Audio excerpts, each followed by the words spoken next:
G'day, legends, and welcome to the Magpie Army Chronicles. We'll be talking about the massive game coming up against Gold Coast on Saturday. It is a game that has got a lot of complexity about it. It's crunch time for both teams. We need to keep our winning streak going. They are dying for a win. And on top of that, there's a number of players in their squad that might be looking to go elsewhere and could be picked up by us. Maybe we'll see. Welcome aboard. Good day, Rick Inc. Rick Ink's already put his tip and prediction in. Put your tips and predictions in, guys, and I'll put them down, and they will go into the vault. And one day we will open the vault, and we will see who is a good tipster and who is full of shit. Good day, MD. Good day, Stepanos. Good day, Adrian. Okay, I have got. All right, I'll just quickly go through before I get the panelists on. I'll just go through the ins and outs and what I want to see from Fly on Saturday. So coming in, we've got Braz coming back from that shoulder injury. Decided not to go for the big operation and decided to play on. So well done. He's an absolute warrior.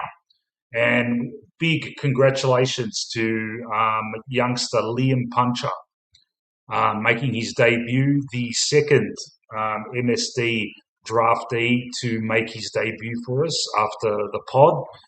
And with Puncher, seen a bit of him in the VFL, hasn't set the house on fire, but moves very well and times the ball very well. So interesting to see he's jumped ahead of Jacob Ryan to get that spot in the team. So good luck to him. There's a lot of good raps on him. And Rowan. So coming out, we've got IQ. IQ succumbed to that ankle injury. Perhaps IQ could have been rested last week and he could have played this week. Who knows? We'll never know. But he's out, and it's probably just a 1 weeker. And Rowan Steele is out. Now, Rowan Steele, what can you say? Last week, 8 possessions at 70% time on ground versus a glorified VFL team.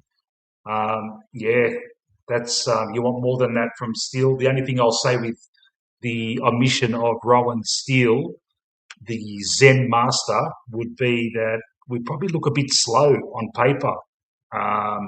Looking at the team there, I know he hasn't been ripping it up, but he's got leg speed, and I hope that doesn't hurt us in this game. So, emergencies, Gus Anderson. Now, what the hell does Gus Anderson have to do to get a game, man? He's obviously going head-to-head with Fly's favourite, Ned Long. Now, Ned Long has just had a game against a cellar dweller team, 13 posies, 0 clearances, 0 contested possessions. Seriously, and to top that off, Gus Anderson, BOG in the VFL, did everything he needed to do. The mind boggles. All I can think of is they think that Gus doesn't have the tank that Long has, but when it comes to output, come on, man, Gus Anderson, the guy, he hits the scoreboard. He goes in, he's hard as nails. Things happen when he goes near it, and he's just, in my opinion, he should be playing every game from now till the end of the year, regardless of form, just with the endeavour that he brings. Don't know what he must have, I don't know what Fly's got against him, but we will talk about that throughout the night. Charlie West, another one we'll talk about, and Steele are the other emergencies. Okay, the chat's going off.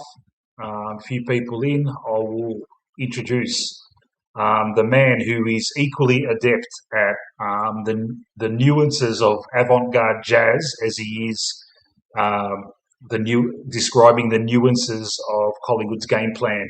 His name is Voidoid Generation. How Hey are you, Mick, mate? yeah, how you doing? You like that intro, mate? Oh yeah, wow, way too good for me. um, I'll get your tip up on the screen there, Void. You've gone the Pies by 21. You're becoming very predictable with your predictions, mate. You're always tipping Ed, your boy Ed, to clean up. You've got him for 23 and 10 tackles. Buller for 4 goals. And I'll tell you what, if Puncher takes 7 intercepts, that would be a debut for the ages, man. I hope he does, man. I've got to drop Ed from my predictions. Yeah, it's just I'm waiting for him to play some more people so I can start. I always like to pick a newbie, Yeah, with the predictions, and we don't yeah, have a lot of newbies. yeah. So That's all good. All good, mate. Um, all right. I'll just get Josh Jacobs. Josh Jacobs has gone the Pies by 17. Who's he got here? Swads for 16. I hope if Swads has a quiet one, I really hope that he still gets the treatment that people like Ned Long and Bo McCreary are getting because uh, he's a 200 gamer all the way, man. Lipper to keep his form up. What form is that, Josh? But I'll put that in the vault. 20 and a goal. Harvey Harrison to kick his first goal of the season. With Harvey Harrison, has had 5 or so games, but hasn't set the house on fire. But I see that probably Fly's thinking we need that kind of conduit between wing and half forward, and it keeps Shooter closer to goal. And Josh has gone with Shooter for 4 goals to continue on his form. All right. Before I go any further, I'm going to get. Um, I've got Stefanos's tips up there, but I'll write them down when I get some time. But yeah, in the news we've got a few things happening around the club. Um, News has just come in that Darcy Moore has pinged the hammy, so he's gone all the way to San Francisco to get the witch doctors to look at that hammy. They've had a look at it and said, "Yeah, do this, do that, do this," and he's come back and he's pinged his hammy. I made a call maybe a couple of weeks back, maybe um, about Darcy Moore. I said that if he um, pings a hammy again or gets concussed again, it could be curtains for the career. And I'm saying it now. Um, I will put this in the vault. I will put it in the vault that Darcy Moore, from now until the end of the season, gathers all the journos together for a press conference and says, "I'm calling it quits." And yeah, I'm putting that in the vault because his hammy's absolutely shot. He's over 30 years old, and that's my call anyway. Um, People may argue that I want this to happen. Let's get serious here, guys. When Nathan Murphy was saving his ass, Darcy Moore looked $1 million. He was taking all those intercepts and giving us drive out of the fence. You take Murphy out, I have nightmares about that period of time where Darcy Moore was the main man back there and Charlie Dean was back there as well. And opposition tall forwards were kicking bags on us. And since then, there's only been probably a handful of really outstanding games from him, and that's just the way it is. So yeah, that's my call. More will call it quits this year. yeah, once this starts happening, I don't know. I mean, it happened to him before, but he was 7 years younger. That's it, mate. And he's older now, and it's out. It's a season. Apparently, it's a season-ending injury as well. So he's gone for the season, and that's just the way it is, mate. He Yeah, didn't pull a hamstring; he's done a ham hock. yeah. Stefanos has gone Buller, surprised by 2 points. Buller to kick the winner. Now, if that happens, that would be one of the biggest calls of the season because that's a pretty intricate prediction there. And the more intricate they are, the more value they hold in your vault predictions, guys. So I want to see anyone tipping Nick Dacos 30 positions. Does it every week. Yeah, there's not much value in that. Okay. Yeah, you got to do the Copeland type of voting for the vault. So there's Yeah. the exceptional votes, and then there's the Yeah. regular game votes. Yeah. What else has been in the news? We're hearing, trade talk. Mitch Lewis. I don't know who's spruiking that, but geez, really not really too keen on that. But see what happens. Bobby's management have been shopping him around to Port apparently, and probably the most peculiar news we've heard over the week was Jezza Howe taking DC aside and giving him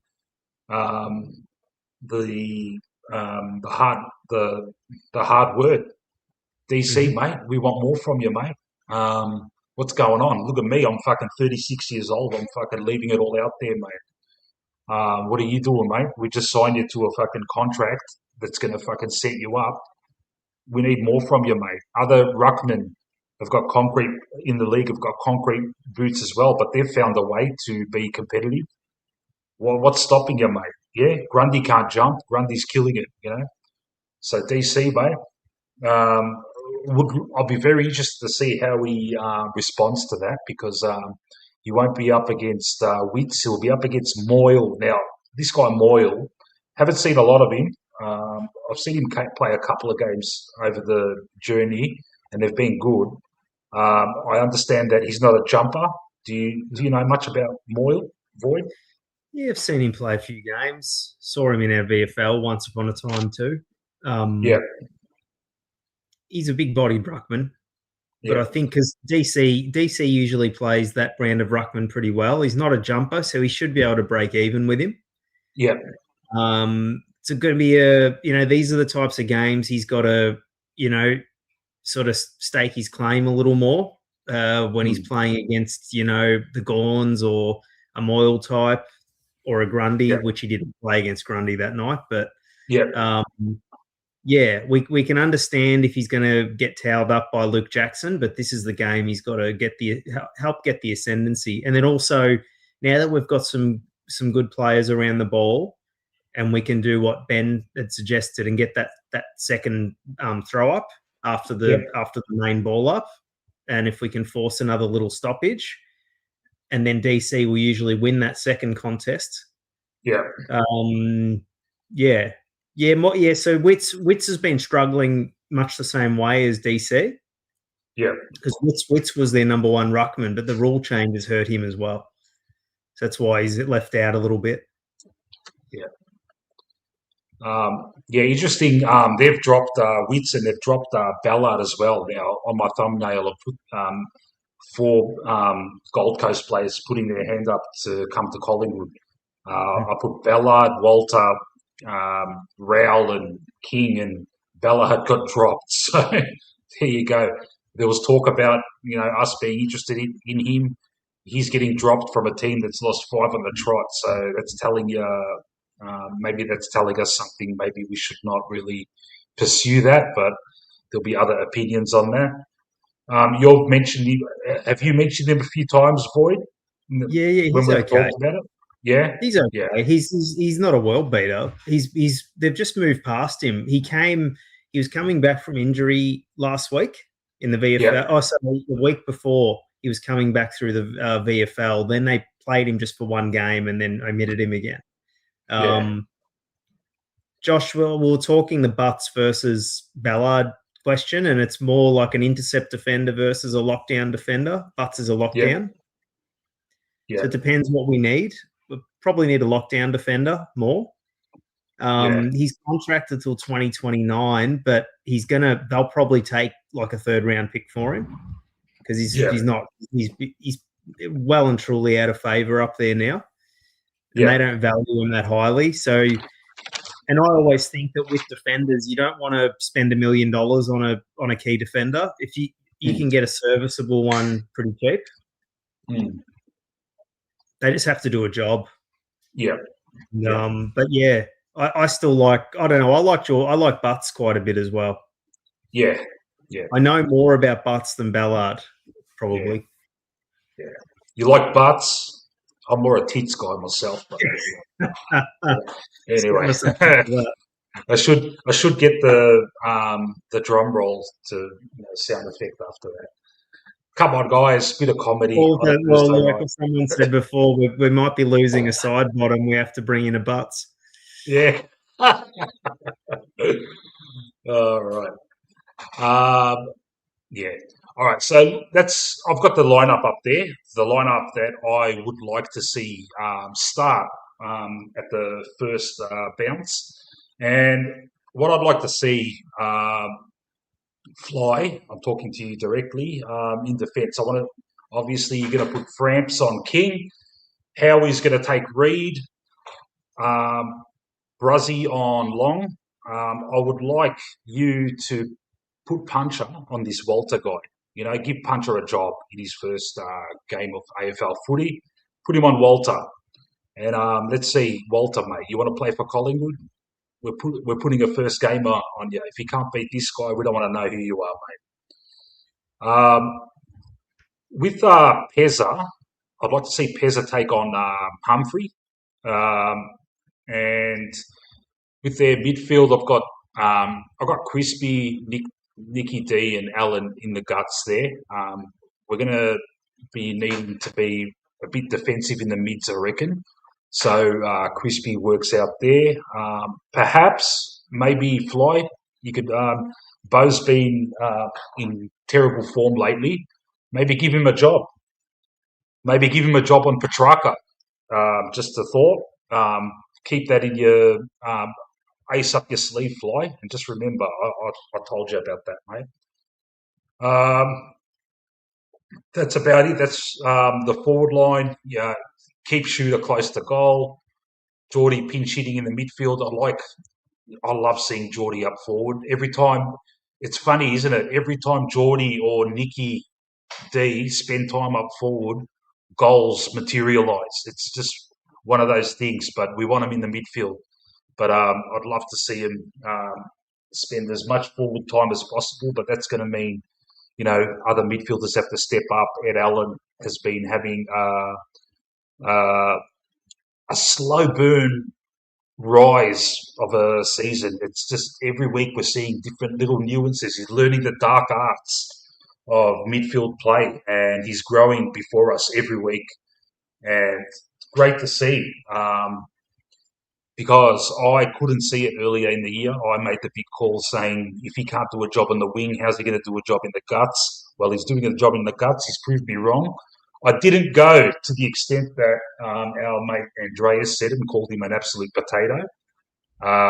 But but he's come good, and it's looking onwards and upwards now for Edward Allen. So yeah, that's what I reckon should happen. Fly, listen to me at your own peril. But if you do, I guarantee you will get the chocolates, mate. All right. Who we got? Oh, Mr. Manny. Manny. As soon as I introduce you, Malaka. As soon as I got you in, the fucking echo, mate. Hold on. Malaka. Wait. I just said Malacca, and I heard the word Malacca repeated Wait about there. 4 times after I said it, mate. How you going, all right? Hello now. Better? Better? It's It's is it fine when becoming Manny. better? Better? It's fine when Manny talks. It's just when we talk.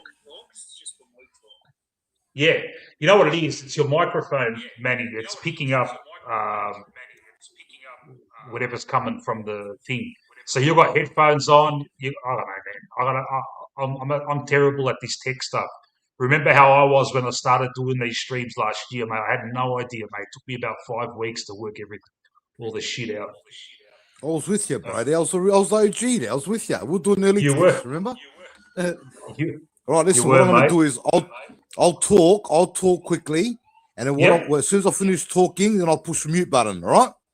done. That sounds good, man. That sounds good. And don't be shy, mate. Jump in whenever you want. Yeah.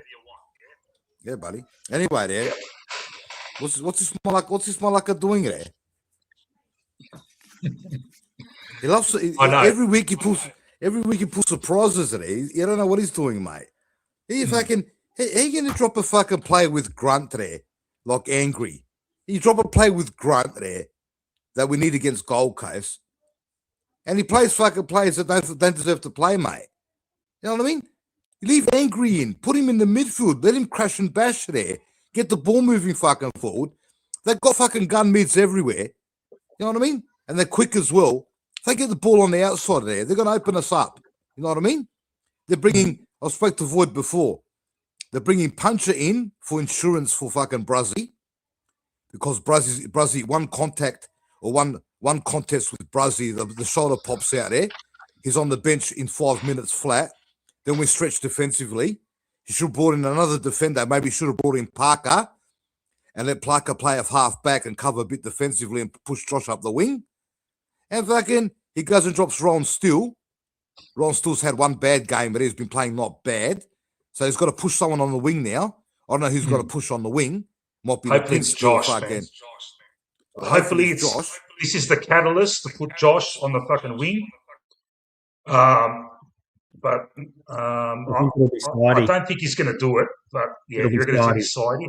Yeah. Wolfman Garage is asking. I said to Void. Last week. I said, okay, yeah. Go, you go. Finish it off, bro. Finish it off. No, I was just going to answer this guy's question. He's asking where are the two blokes from last week. Those two blokes were Richmond supporters, Wolfman Garage. I only got them on because to represent Richmond. I couldn't find a Gold Coast supporter. I've asked Lucas from the Geelong zone to represent Gold Coast tonight. He's doing a watch along at the moment. He's watching his Cats. Are they still getting absolutely fucking poleaxed, or they come back? Come back. They've come back. What? They've hit the front? You're kidding me? No, they're a goal and a bit. 7 points down. Yeah, fair enough. Lucas might join us to represent Gold Coast later on. And last week he plays fucking Quaynor. Quaynor says to the coach, I'm fit to play. So what he does was he plays Quaynor against Richmond. Instead of resting Quaynor for Richmond and giving him time to get better and playing him against Gold Coast because they're a better team, he plays Quaynor, right? Quaynor's aggravated his fucking ankle. Now Quaynor's out. Instead of playing Puncher last week and resting Quaynor, he done the opposite. So once again, the same like this. He's got side bottom on there. Side bottom can't get a kick fucking against Richmond these days. And now he thinks by squeezing the lemon dry there, he's gonna play side bottom against Gold Coast and he's gonna get a different result. Mate, just play another player, mate. Get another runner on. Or someone a bit taller that can cover defensively. Yeah. Yeah. That's a funny one. Q was touch and go to play last week as well. So we obviously played him last week when he wasn't 100%, and that may have aggravated whatever he had. And it was we're playing a fucking VFL team, man.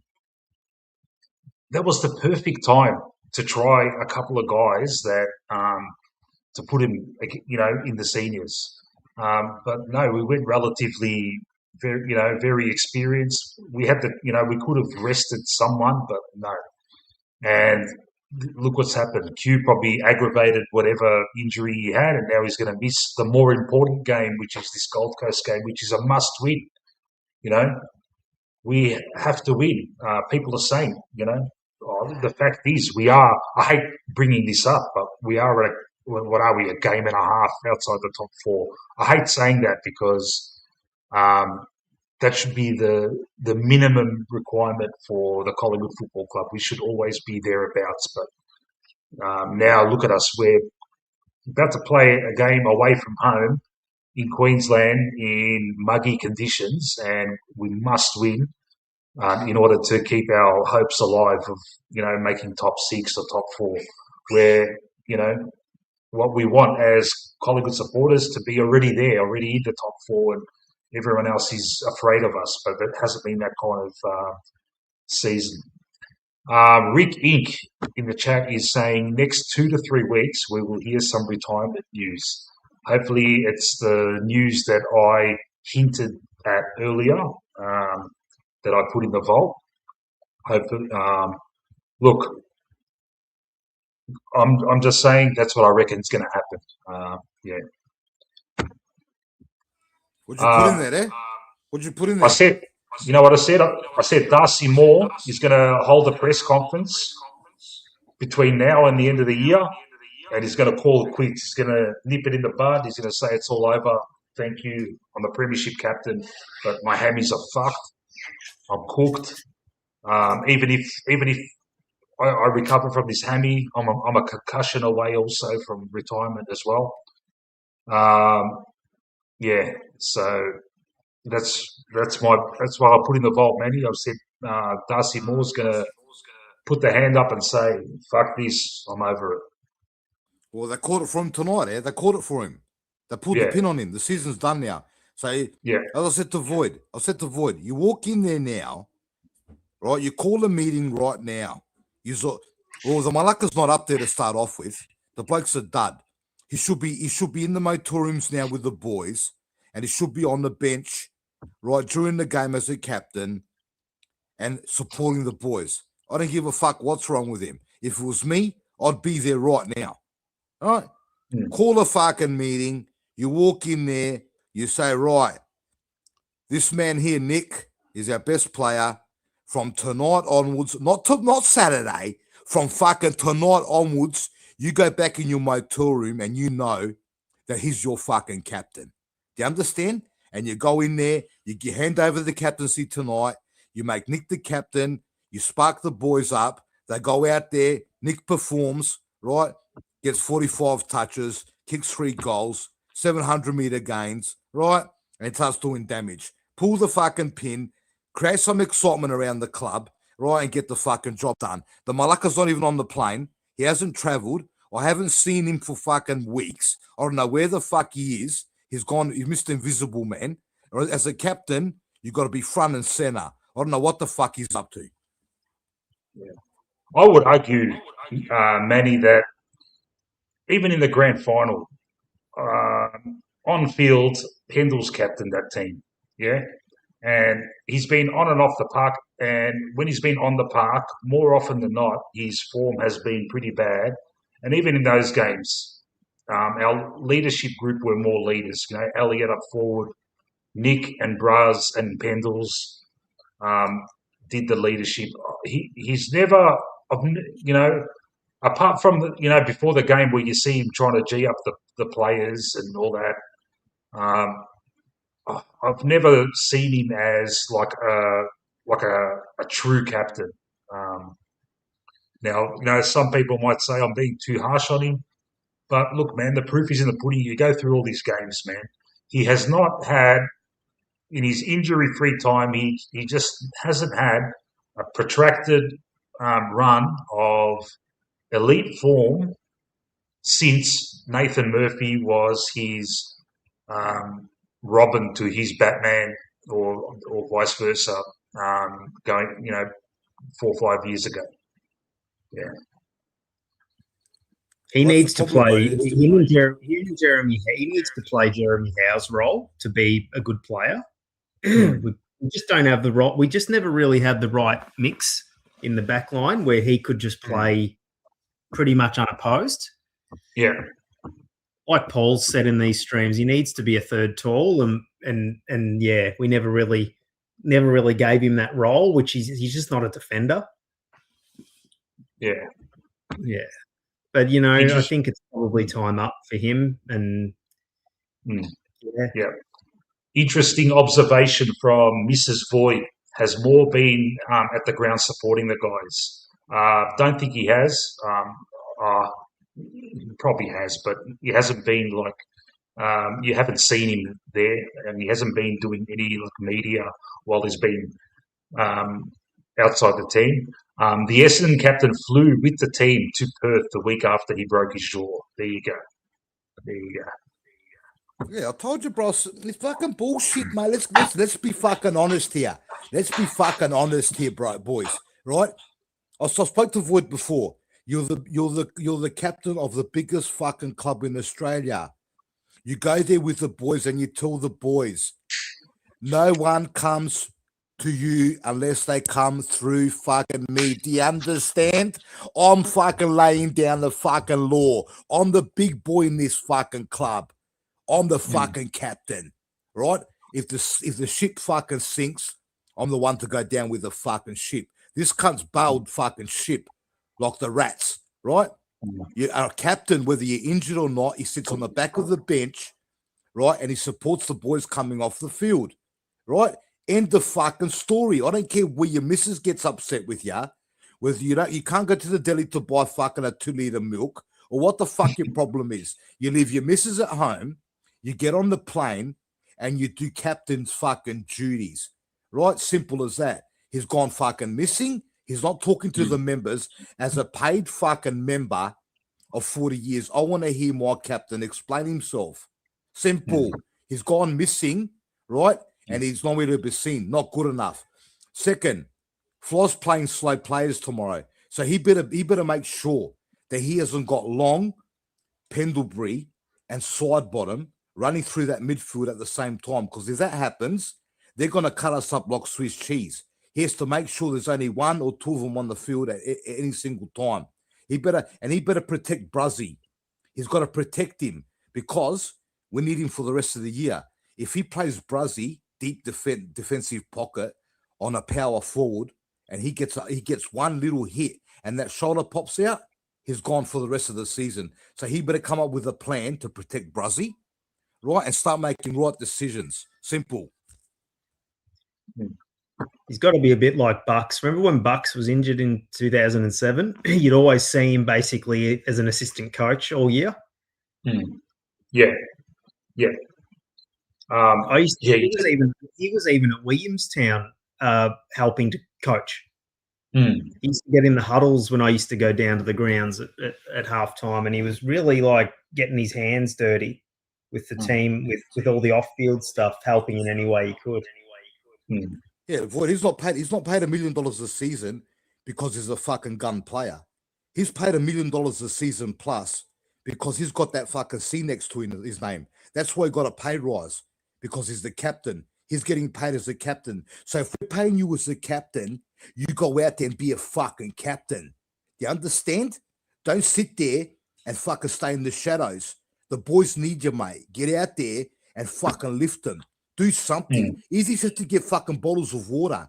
Go get bottles of water and fill them fucking up, right? And take them to the boys at training. I don't give a fuck what you do, right? Show some fucking leadership. So the boys look at you and they say, right, our captain's going down with the ship. He can't get on the field and help us, but fuck me. He's out in the cold filling up bottles of water. Hey, lower your fucking pride, right? And fucking act like a captain. Simple. Now, Stuart puts in a nice point here. Our defence has been fucking superb, yeah? Considering our position on the ladder. We've only been belted twice, and it wasn't their fault. They've been fine. Frampton, without Darcy Moore fluttering around in front of him like a headless chook, he's settled. He's taking intercepts. He's beating his man. How he's working good with Howie.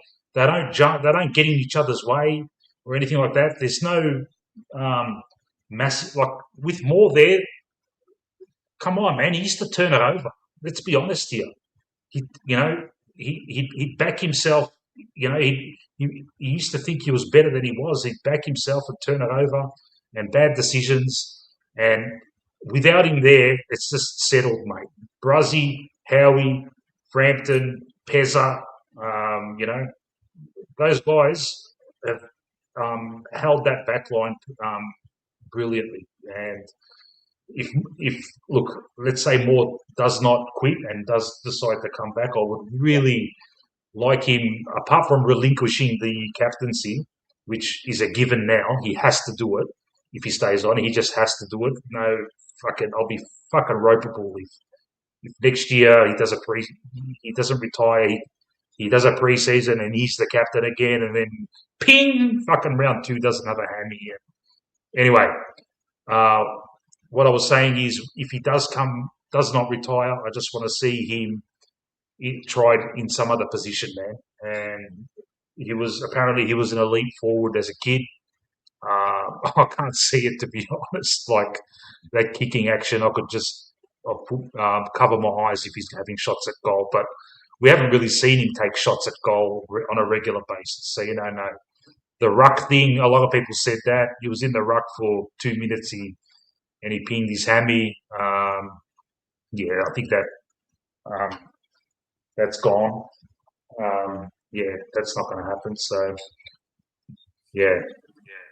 Yeah, there's another podcast as well there. Me and Void heard it. Right? Cameron's on there. Cameron's on there. And you know what he said? That Cameron was playing like a pussy in the ruck. And Jeremy Howe walked up to him.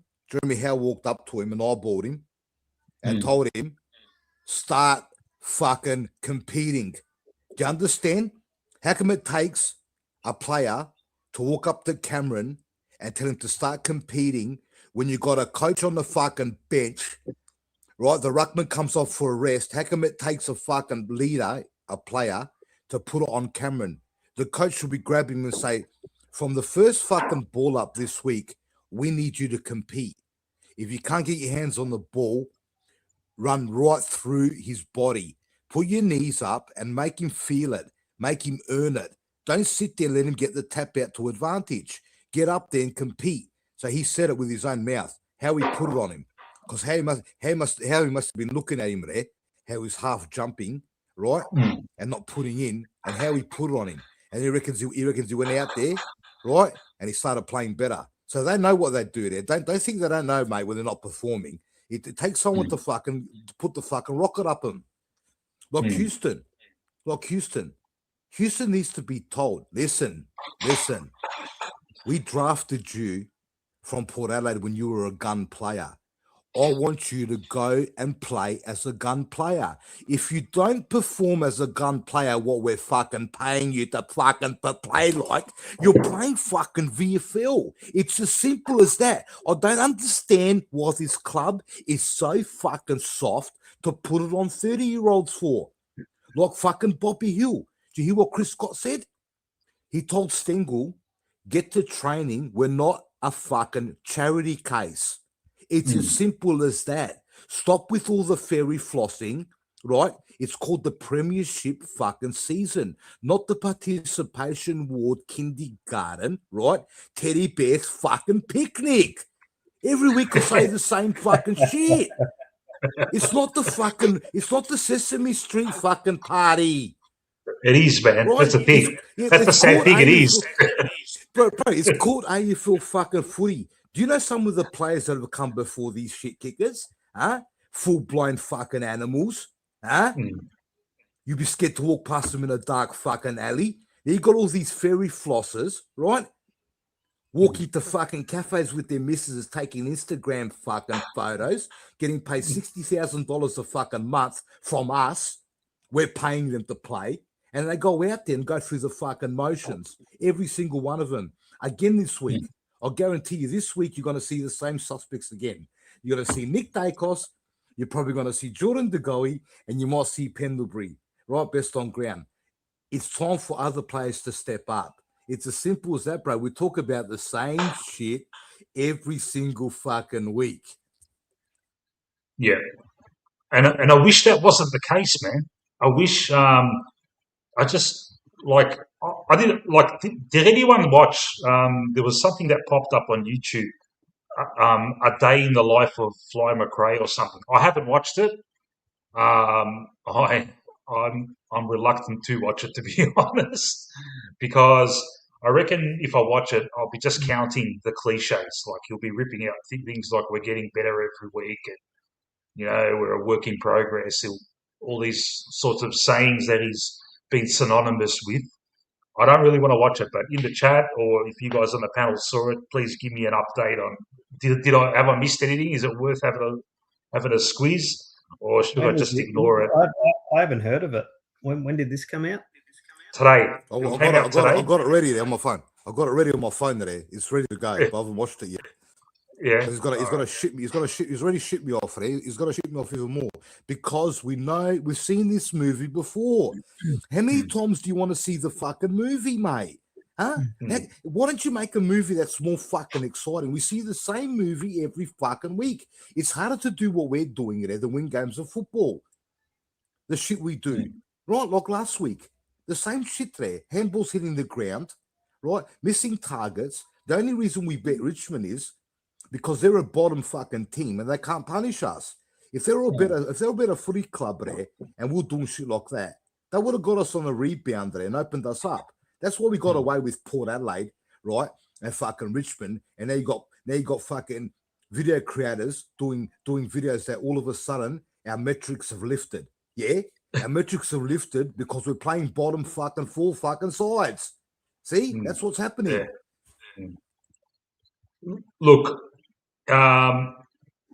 in fairness to some of these guys that really analyze the game plan and say how metrics have improved and that, I do feel a sense in the last probably starting from the Melbourne game, even though we fucking lost, I do feel that we've been playing like we've changed slightly. There's more, going through the corridor and stuff like that. It didn't come off against Melbourne. It should have. If we kicked gettable goals, we would have won that game. Port, we won comfortably in a very boring game. And last week, the same result. So there is an argument to say, Manny, that something has changed. I am not a scientific guy when it comes to fucking intricate game plans and fucking running patterns and, defensive structures and shit. I just watch the game. I'm a nuffy, mate. I just watch the game and try my best to understand what the fuck's going on. But I do feel in my what's changed? go. What's changed? I'll tell you what's changed. I'll tell you what's fucking changed. You know what's changed? He worked out halfway through the season that his fucking game style wasn't cutting the mustard. That's what he fucking worked out. So what he done was, right? He had no fucking choice because it was either change, right, or fuck up completely. So what he done is he thought to himself, you know what? I have to free the boys up now, and hopefully we can start making progress because my game style is that fucking putrid and that clunky and slow that it's not getting the job done. So what he's doing now is to fix our forward entries. Guess what he done last week? What he done last week was he put the smallest forward and made him a power forward. So he made Shieldsy, right, our full forward and started playing him out of the square. That way there, the players had no choice but to lower their eyes and hit him on the chest. But that was against Richmond. It's easy to do that against Richmond. Against better sides, you're not going to see Shieldsy coming out and marking the ball 4 or 5 times on his chest and kicking 4 goals. It just ain't going to happen because they're going to block up the leading lanes, right? So that's what he's doing. So instead of fixing up shit, right, his game plan was shit. We were all talking about it for the first half of the season. We've gone crazy talking about how slow we're moving the football. He's got no choice, bro. He had to change the game style. So what he's saying is now we've got to move the ball quicker, open their fucking back 50 up, and try to win games of football because he wasn't getting the job done. Also, a guy like Ed has turned our clearances around a tiny bit. Starting in that final quarter against the Bulldogs, where we got the ascendancy in clearances, even though we weren't winning the ruck. That's been a bit of a shift as well. And then we're hitting the scoreboard more. Like even last week, what did we get? 31 scoring shots. Whereas early in the year we were struggling to get 18. Yeah. It's like I can see he shifted it. We don't quite have the execution. Either the players aren't quick enough, or we just don't have the sort of polish. Might take a couple more weeks because when you change something, it's not it's not instant to sort of start to see the effects of it. Yeah, but just yeah. If I could ask you, Voidoid, being the most vociferous proponent of Ed Allen amongst all of us. Would you, if you were coach, would you put him on Anderson or a Petrarca? Because he does like to have that role where he kind of like plays on an opposition gun mid, but is encouraged to do his own thing as well when we've got the ball. And he's done okay with that. He's been on Butters, he's been on Cozzy Pickett, Bontempelli, and Ed Richards. Would you like to see him do a job on Anderson or a Petrarca? What would you like to see? I'd probably go Anderson. Yep. Petrarca doesn't. I don't think he's hurting people at the moment that much. Yep. He looked like a monster in the first couple of games. Yeah. I still think Anderson's probably more consistently damaging than Petrarca.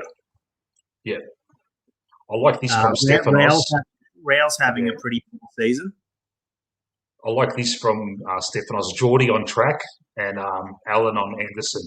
You know how you just said, Boyd, about track doesn't hurt you? I don't think he's ever hurt us. He's never hurt us, man. I've always said it with track.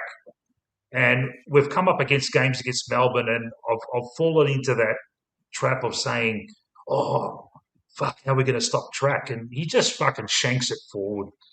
He gets the ball. He can have like spurts of momentum where he looks unstoppable. But look, just from my eye, from what I see, I just sometimes don't see it. And I think it's clouded where our views on track are clouded by that fucking grand final that he played where he was like fucking Peter Matera and Gary Ablett Sr. mixed into one, mate, But I reckon, I like that from Stefanos. Geordie on track. Hey, Mick, again, the same problem with the coach, bro. Why the fuck does Ed Allen have to go to a player to play better? You know what you say to Ed Allen? Go out there and win your own fucking football. Make Petrarca come on to fucking you because you're doing damage. What do you have to play Allen on a player for? You told Allen, go out there and win your own football. Make Petrarca come to you like Nick. Nick never goes out there and plays on a player. Nick always walks out there and the player picks up Nick. That's what Ed Allen has to do. Ed Allen has to go out there and start winning his own footy and make a player cool him down. See? But Floyd does the opposite. Floyd goes out there with one of their hands tied behind our back.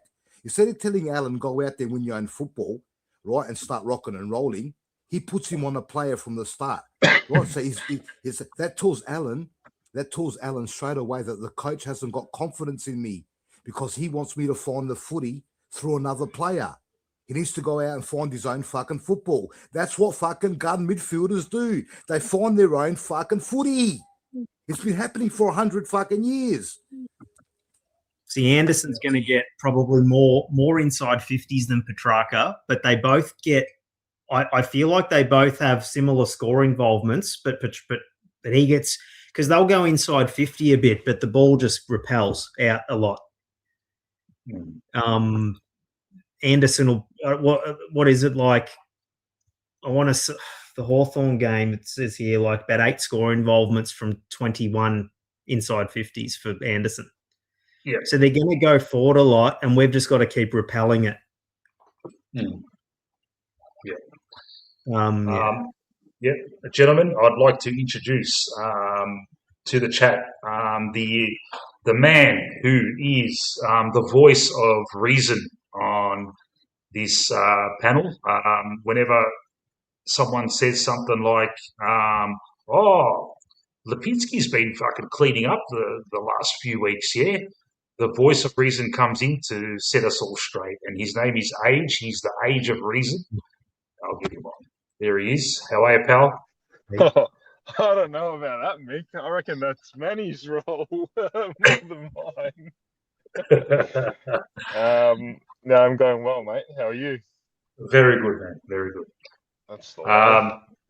I'll get your verdict on the selection and what you think is going to happen. I can't really add much to what you guys have pretty much said. Really, it's all been spot on. Anderson not getting a gig's disappointing. However, I had this sick feeling in my guts, and I was speaking to you about it, that he was going to bloody drop Swadling or something. So yeah, look, I'm happy that Puncher's getting a gig. Disappointed that Anderson's not. Yeah, happy that Swadling stays in. But look, to be honest, Mick, it's drained me, the selection this year. Like, the selection decisions this year is starting to really drain me. Yeah. Sean sort of mentioned it last week. You can barely even listen to them anymore. You know, they just baffle the brain. Sidey stays in there. You know, all like Manny said before, it's the shit we talk about every fucking week. It's just rinse and repeat, mate. But we've turned it around, Age. Yeah, we're a new team. Didn't you listen to Fly's presser last week, mate? We're exciting the fans again. We're, you know, How come like I've been bored shitless every week I've been there, mate? Mate, I'm telling you, the atmosphere. You were there too. Last week was fucking like a funeral. So I don't know what Fly's talking about, and he's on the fucking. He's watching it from the fucking dugout, man. He should know that he should be able to feel the eerie fucking silence, you know, from 60,000 people that are thinking, "What the fuck's going on here? How come I'm not winning by 100 points, man?" Gaslighting us, mate. That's all he's good at. He's fucking good at it. My advice to you, Mick, is don't watch that fucking release today from the club, because spoiler alert. Spoil away. I won't give you too much, but one thing I will say is there's a portion of it where they're prepping him for a pre-match media conference, and there's like 4 people in the fucking room prepping him for it. I said, you've got to be kidding me. I know it happens, but I'm just like, look at this. We've got no fucking soul. This bloke's got no fucking soul. He doesn't give a shit about us. I would turn around and say, no, I don't need no prepping. I'll fucking answer the questions that they want answered. But instead, you got prep, say this, say that, fucking, mate, I don't know. I don't even know what the fuck I'm saying. All I know is that the bloke's a fuckwit and I'm sick of it. On that note, I'll get a tip and a prediction for you from you. Look, I actually think we're a really decent chance to win this game. Form line, like beating Port, they probably could have stayed with us if they bloody didn't get the injuries, but they sort of franked that form last week at home. Does that count for anything? Us against Richmond, I don't look into that game at all. Gold Coast carrying sort of a few non-performing fucking midfielders and that, they're just all going to explode. I think we can. I think we can get over them. Look, I'm going to say we'll get them by, let's go 5 points. Yep. In terms of a player prediction, I'll come back to you.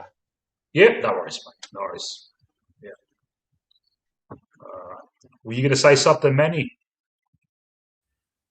Me? Yeah. Yeah, I was going to talk about selection today. Selection. Yeah, how fucking how fucking piss weak it is. All he does is right. He just puts Lipinski's name on the board, right? Yeah, you mate, you're in. Yep. No, don't give a fuck what you do. Yeah, you're in, mate. All right, done. Right? Side bottom. Yeah, you could play like shit. Yeah, I don't give a fuck. Yeah, you're in. Right? Every single player, he just puts their name on the fucking whiteboard, right? And then every fucking player that's on the fringe has to bust their fucking ass to get a game. So what he's going to do next week is, if Swaddling doesn't get a touch this week, he's going to drop Swaddling, right, and make the easy fucking call. That's what I keep saying. Yeah, he loves making you know that's going to happen. call. They're the easy calls, bro. It's starting to fucking really shit me now. It's starting to really shit me. And right on cue, Anthony from Pies Footy. Congrats to our 100 club game legend, Patrick Lipinski. He's VFL specialist, right? We got him from the VFL. He's an average fucking footballer. He's always going to be an average fucking footballer. He's piss fucking weak. He gets a couple little handballs out of the pack. Everyone gets excited, right? The ball falls into his lap, right in the fucking forward 15, kicks a goal. He misses goals from fucking 15 meters out. He hasn't had a good game in fucking 1 year. The bloke's an average, if that, VFL fucking footballer. The difference between Beveridge and fucking Fly is Beveridge had testicles and used to fucking drop him every week. But our fucking coach is a pussy, right? And lets him play every single fucking week. He's on the whiteboard, right? Anthony never, ever questions him. He puts him straight on his whiteboard as well. The bloke's an average fucking footballer. It's as simple as that. He is not an automatic selection. He needs to be fucking looked at and spoken to, right? And he needs to fucking have selection integrity, right? And when the bloke doesn't lay one fucking tackle for the game and lays one tackle the week after and drops his head in front of the coach, right in front of the coach and the rest of the players, right? And they get the ball back and it lands in Fritsch's hands and he kicks a goal and puts them in front and we lose the game against Melbourne. I don't give a fuck what anyone fucking says. Lipinski is a soft, average VFL fucking footballer, exactly where we picked him up from. The only reason he come to Collingwood was because he wasn't getting AFL game time at the Bulldogs. That's an absolute solid fucking fact. End of fucking story. Simple. Anthony's Anthony from Pies Footy is choking on his protein shake at the moment after that one. Look, man, Lipinski last week I was told by many people he's back in form and he's firing and he's back to, he's killing it. What I saw, yeah, and I'll just take you back to last week near the end of the game. The game was over, whatever. Lipinski gets a ball. He takes the mark, I don't know, 50 or so meters out. For some reason, this guy with elite fucking awareness or whatever the fuck they say he's got, thinks he's got a paddock all around him. Little baby steps. Oh, I'm going to kick this goal and fucking celebrate. Fuck, mate. He took 2 steps and he was tackled and it was ball holding the ball, mate. I cheered when that happened. Yeah. You cheer.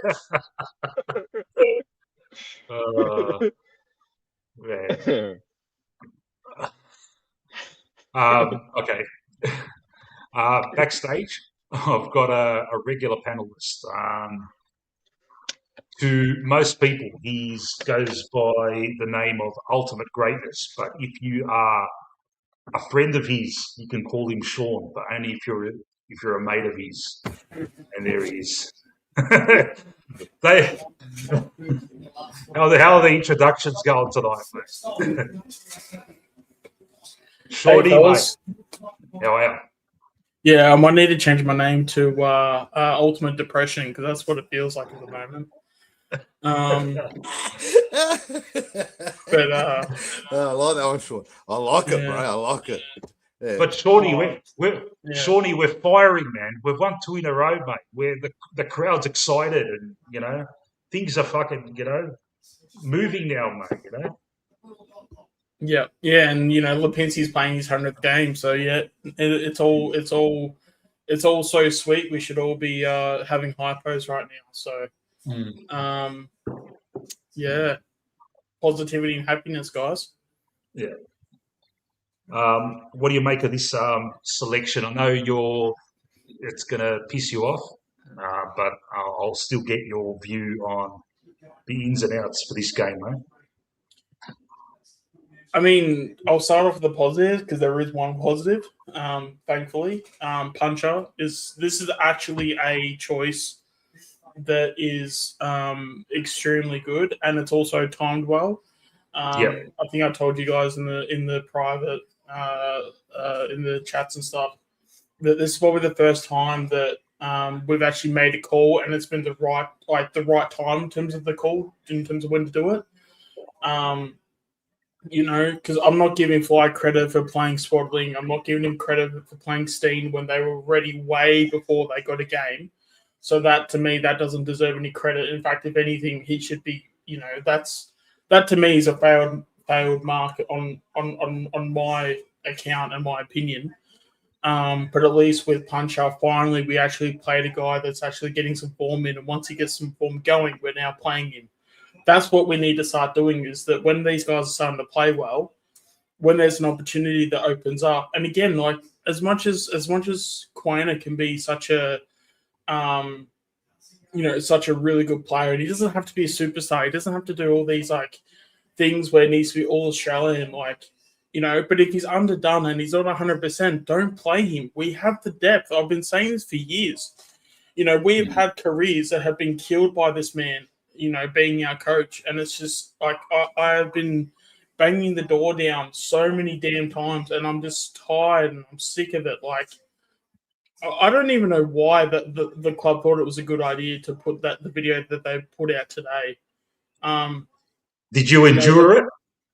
I watched it, and it was so bad I can't even remember watching it. That's how bad it was. Like the fact that come on, Sean, it's like a Marvel movie, mate. It's like those Marvel movies that you love, mate. They're all the fucking same, man. But I mean, even Age mentioned like the press conference part of it, and I'm like, oh yeah, no shit, that happened in the video. I had to remind myself that actually happened, because I'm going through such a traumatic sort of process with this. That like when you go through something so traumatic, you subconsciously, if that's the right word for it, just forget about it. So the fact that I have to be reminded about a video I watched probably 6 hours ago, that shows you how bad it is. 6 weeks, Sean. 6 weeks. Yeah.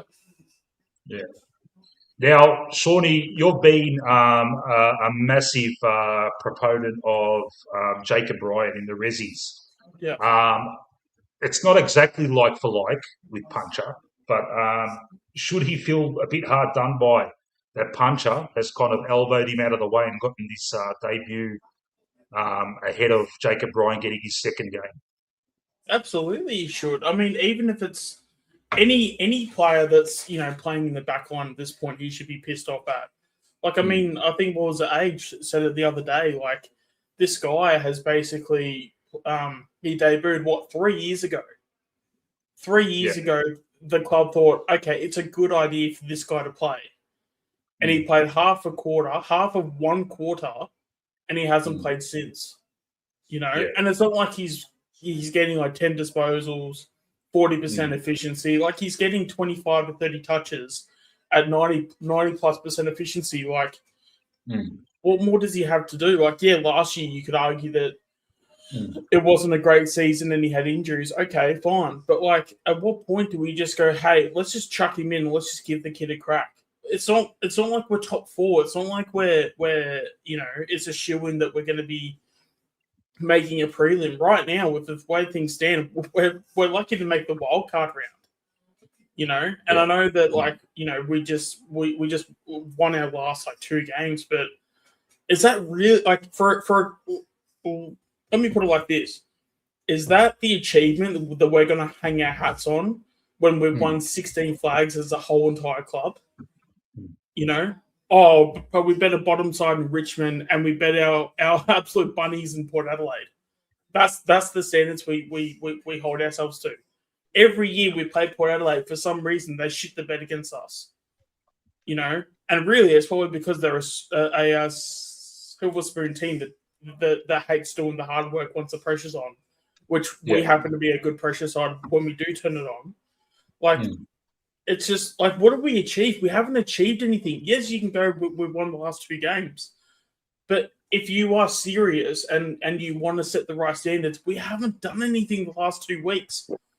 You know, and even if he's still in the chat, like, you know, there was a video that where he highlighted 2 highlights of Sidebottom's game against Richmond. It doesn't fucking matter. Like, okay, do those things against a top 8 side, and then we'll start talking. Like, you know, like, again, like, I don't know. I feel like, you know, in terms of playing Richmond, I feel like it's actually more.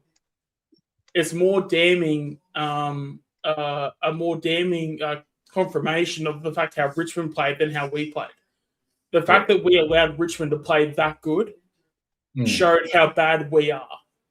Yeah, you know, we should not be making Richmond look like the fact that we made Richmond look like a team that was maybe just out of the play-in. That's on us. Mate, they were taking it coast to coast, fucking effortlessly at times, and it's like, absolutely, are you fucking serious, man? And this is a bottom 2 side. We're making a bottom 2 side, having it, regardless of how delusional their supporters are. But I'm sure that there would have been one delusional fan in the stands being like, "Holy shit, if we play like this, we might make the play-in." If there's one fan that does that, then we're fucked up. You know, like. As dumb as it sounds, and it could be. But he makes excuses for him, Sean. He makes excuses for him, right? Listen to this. Think about how he talks to him. I'm talking to Mick now, right? I'm Mick's coach now, right? Mick's 50 years old nearly, right? Or a bit older, right? Mick, when you come to training on Monday, there, come into training with a smile on your face, all right, buddy? Mick, it's okay, Mick. Hey, Mick, it's okay, Mick. We're not the finished product today. It's all right. We're not the finished product. We've got a lot of growth to do, Mick. We're still growing there. Mick, we're a family club there. It's all right. When you come in on Monday morning, be happy, even though we're not going to make finals. Go in the change rooms, play musical chairs, and everything will be fine. So he's talking to people that are our age, right? Yeah. 30-year-olds, 36-year-old. For fuck's sake, we got a 37-year-old in the fucking club, and this bloke's making excuses for him. We're not the finished product. Guess what's going to happen? The players are going to go out there, right? Look around, especially the young ones, and think to themselves, "Oh, it's all right if we lose because the coach is telling us we're not the finished product." Instead of putting it on them, instead of putting it fucking on them, right, and telling them to go out there, enough's enough now. Right? He comes up with all these fucking fairy floss analogies there, the flymisms, whatever they're called, right? And he talks to them like fucking babies, mate. You got a bloke that used to go to Bali there and pick up 4 or 5 women and get paralytic. The club couldn't find them. And you're sitting there telling him to come to the club on Monday, right? The bloke's got fucking tattoos all over his body. He got fucking 5 tattoos in Bali. The bloke didn't go home for 4 fucking days. Do you know where the motel room was? And you're telling him that when he comes to the club on Monday to come in there, do a hop, skip, and a jump and do a bunny hop, right? Pull out his little lunchbox with Mickey fucking Mouse on it, right? And sit in the middle of the oval, put your fucking Mickey Mouse blanket down, right? And your water bottle, and have your lunchbox, right? And you've got another bloke called Bobby Hill that's on the glass fucking didgeridoo, right? He's running around spending $60,000 a year buying brand new fucking Commodores and shit, right? And you're telling him, He earns enough to buy a fucking Lambo. He's getting Commodores. He's put us in a position. He's put us in a position now that we got 800 grand, right, tied up in our salary cap. He's hamstrung us. He's absolutely hamstrung us. He hasn't played for a fucking year. He's ringing up other football clubs. What the fuck are you doing, letting him ring up other football clubs? You understand? Huh? Is this called fucking amateur hour? So you're telling me now that we're paying him 60,000 grand a year, and while we're paying him, he's calling up other clubs and organising where he's going to play football next year, and we're struggling to win games on the field, right? And he's not rocking up to training, and all you can say in a press conference is, we're going to put our arms around him. I'm going to look after him like I'm a father. Really? Stop with all your fairy flossing. Right? And start growing some testicles, because until you grow testicles and start treating them like adults, right, nothing's going to change. It's getting beyond the joke, bro. You can't make a movie about this shit, bro, the amount of shit that goes on at this club, right? It's getting beyond the joke, bro.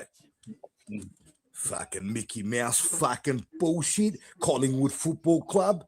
How many years of fucking history? Players used to go to war, right? And used to go back after war and fucking army training and play games of football. And you're walking out with a fucking Mickey Mouse fucking lunchbox and a kite and fuck on the oval, right? A kite and fucking, what do you call it? Bubble, yeah, blowing bubbles with a fucking bubble fucking thing, huh? Like it's a big fucking Sesame Street party. You kidding me or what? Fuck me dead, mate. Simple. Fucking pathetic, mate. It's absolutely pathetic, bro. Yeah. Hey, we might need Big Bird to ruck for us. He might be a better option than Darcy Cameron. Yeah. Yeah, you got Snuffleupagus there. You got Snuffleupagus there in the middle of the goal. So every time they kick a goal, he's signaling with his trunk, right? You got Big Bird bringing out fucking cookies. You got Oscar the Grouch in the bin there. On the side of the fucking right. Pops his head up. He pops his head up every now and then. You got fucking Cookie Monster running around the kitchen there where they're cooking food for him. Right? You got Bird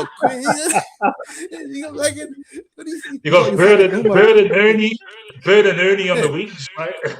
Yeah, you got Ilma. You got Ilma in the fucking meeting room on the whiteboard with a big texter, right, drafting up fucking game plan, right? You fucking kidding me? What the fuck's going on in this club, man? Fucking hell, man. This is the best from Stepanos, mate. All right, Fly would make a perfect wiggle, man. Yeah. Oh, fuck off.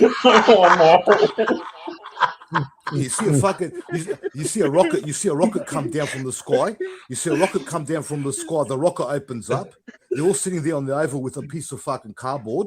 And guess who pops down out of the fucking space shuttle? Mr. Squiggle. Right? Mr. Squiggle pops out, and they're all sitting there. Mr. Squiggle's on the whiteboard, and the whiteboard's going, hurry up. And Mr. Squiggle's sitting there drawing up a fucking game plan, right? Or putting magnets on the fucking board. It's time to grow some fucking testicles. Fucking hell. I think I'll get out of the problem. Hey, then all of a sudden you hear some fucking music. Mr. Frosty's coming past.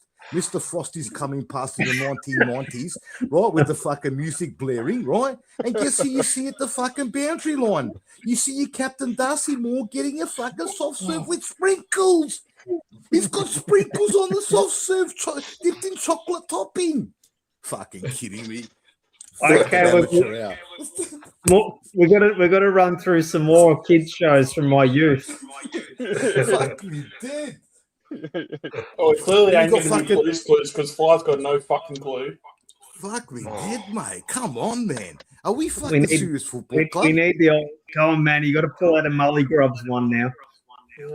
Oh, you got fucking Humphrey Bear there coming there doing sign language because the cunt can't fucking talk. He's doing fucking sign language. Then you got Fat Cat and fucking Friends. All of a sudden, Fat Cat and Friends has popped up out of nowhere.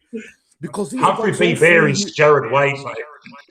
Because we've got 40-year-olds, they've got to bring back old fucking characters, mate. Because they don't know the new cartoons. They got to bring Johnson all and the characters Friends. back. We're talking about the fucking Tasmanian Devil. Oh, wow, The Age. I we're forgot talking about that one. Sylvester and Tweety Bird. We're talking about the Roadrunner. We're talking about Popeye. What? Popeye with his spinach. We're talking about all this fucking pussy shit. Fucking hell. Fucking pathetic. Oh, bloody hell. Sean, you'd be Googling who the fuck is Mr. Squiggle? Yeah. I roughly know of it, but I couldn't tell you exactly what it is. YouTuber, Sean. YouTuber, bro. Have a look. That's the You problem, mate. Sean, mate, you missed out on all the good stuff, mate. Apparently so. Mr. Swiggle used to draw everything upside down. Maybe that's been the problem with our game plan. Exactly. That's what I'm talking about, Age. Exactly, bro. That's a good one, actually. Or the game plan's written up in oh god, what's the language called of the Aboriginals? Because every time we gotta say careful, Sean. like, because there's like Nam and like Mangrook and all that stuff. Maybe Fly's been writing in that language. Maybe. Just to be more woke than the players are just like, what in the fuck is this? Like, do you guys want me to win a hardball or? Okay. Go. Finish what you're saying, but I've got Benny Zero backstage, and I'll get him on. Mick, I'm saying whatever happened there to us watching our boys come out there, right, and us being fucking ruthless. Remember the days where we used to come out, right, and it was fucking hunt time. It was walking up the race, right? No fucking prisoners going out there, bro, and playing Collingwood football. Now it's become, right, an absolute fucking Sesame Street party. They got to fucking change it right around now. It's tipped over the edge. You know what I mean? Yeah. All right. There he is, Mr. Benny Zero. Welcome to the psych ward that is by Army Chronicles. I take it we haven't. Good evening, everyone. I take it we haven't spoken about Anderson yet, right? Not to mention. Yeah, I know. Crikey! What the heck, mate? Yeah, it is what it is, mate. Benny, how are you envisaging this clash on Saturday, mate? Yeah, I think it's our turn to make a statement. Is what I want to put out there. Now, you know, that's how we use the blokes we've selected. It's going to come down to that now, obviously.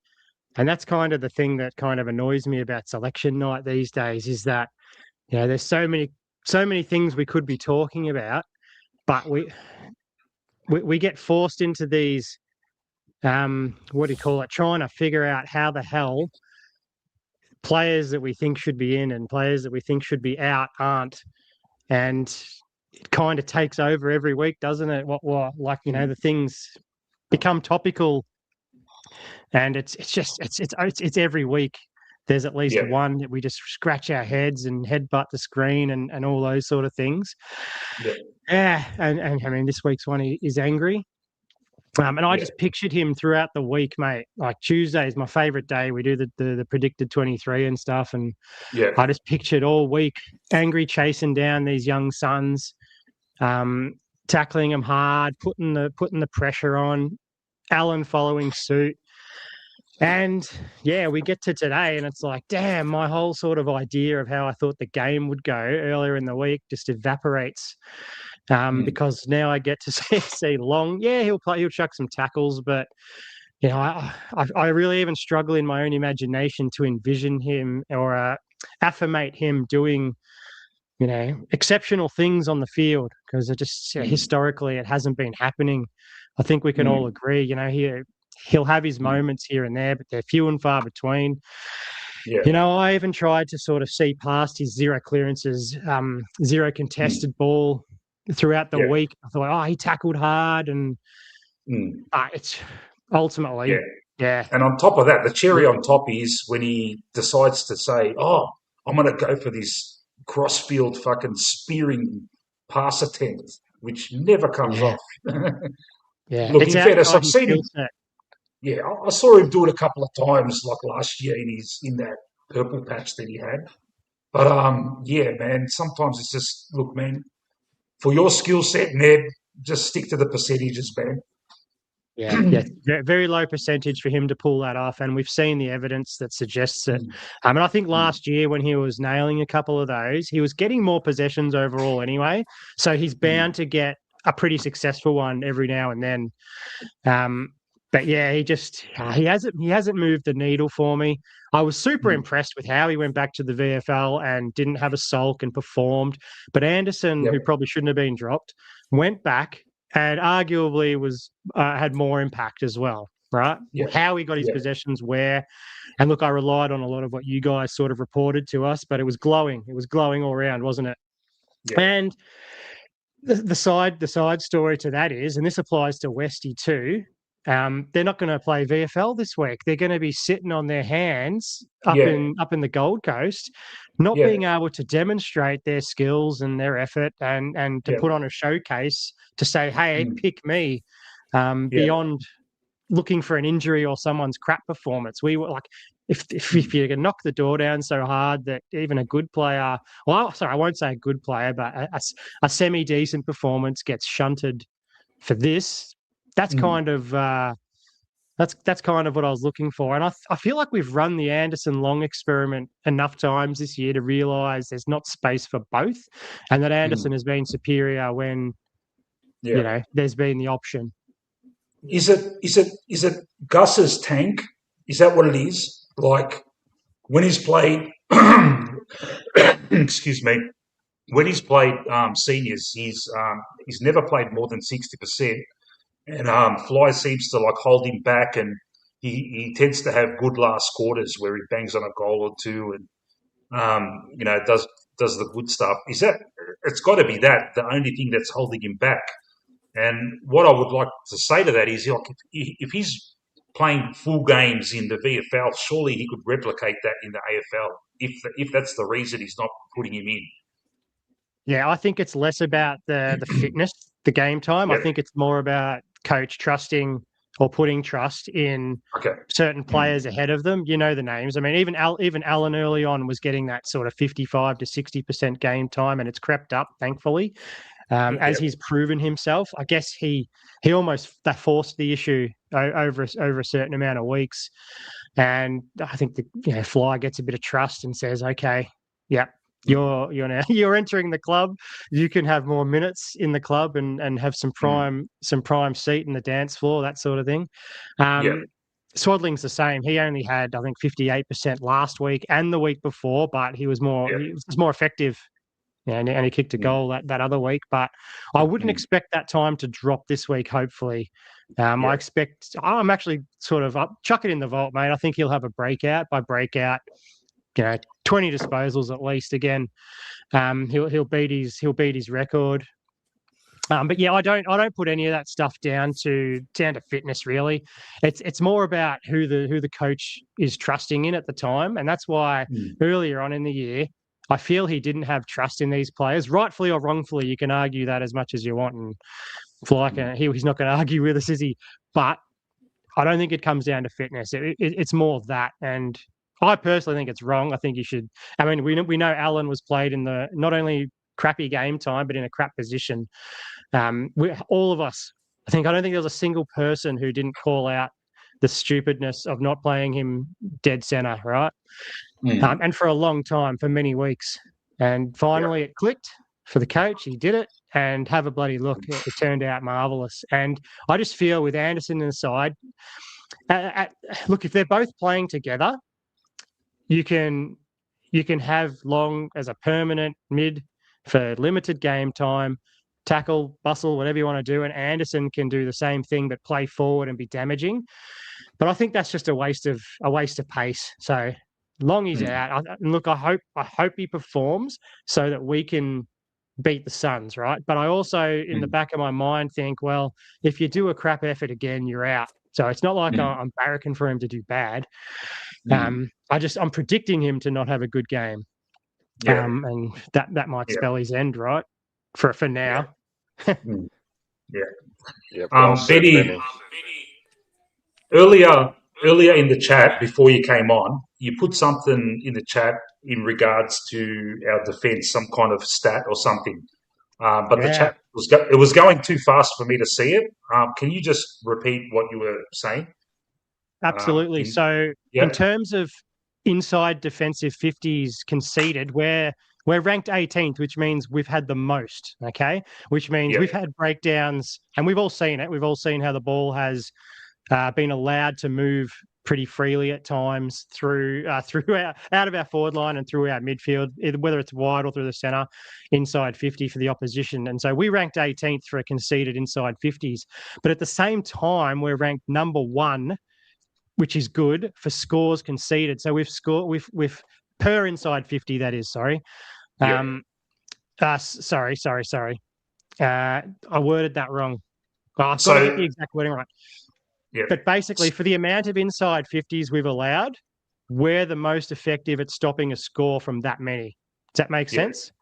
Whereas other teams they'd be getting 100 scored against them. We're not.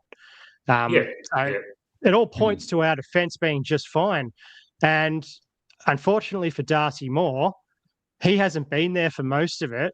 And when he has been playing, he's getting injured or he's dropping marks or he's being moved, whatever the story might be, underperforming in too many aspects. So it doesn't bode well for him that our defence is holding up so much better than we think. And of course, it looks terrible when we get those ones out the back. It's usually a midfield or our net failure, as in our positional guarding space. How we create that net. It's normally a failure of that where they've chopped through. Geelong did it perfectly against us. It was the most obvious, I think, from all the games this year. Obviously, we get those happen, but that happens to a lot of teams as well. But it's just a fantastic stat that our boys back there are holding up. And I think once Pez came back, it looked even better on the eye, not just statistically. And that's also taking into account that Quaynor's not intercepting as much, but his ground ball game has gotten better. Houston and Josh aren't defending as such, but at least Josh, he's getting a lot of rebound stuff. And look, his efficiency hasn't been the greatest, has it? He's at times you think, geez, he's going at about 50%, whether his disposal is, moving the needle or any good for us at all. Again, I think that's a big point. And then Billy Frampton's rise from obscurity. And last year he was sort of, we won't play him for a couple extra weeks, chuck him in the VFL. This is the coach, not us. And we'll play Charlie Dean. And we're all frustrated, especially that Brisbane game. I think it hit critical mass. And after that, he realised, boom, let's bring him back. And ever since, mate, he's just been growing. And that's a huge part. And so I've rambled for a lot without letting anyone speak. That's all right. You know what's the problem, Mick? You know what's the problem, Mick? You know what's the problem? I'll tell you what this is the fucking problem. That this club doesn't understand. But I watch everything closely. And I watch everything very closely. The other problem's this.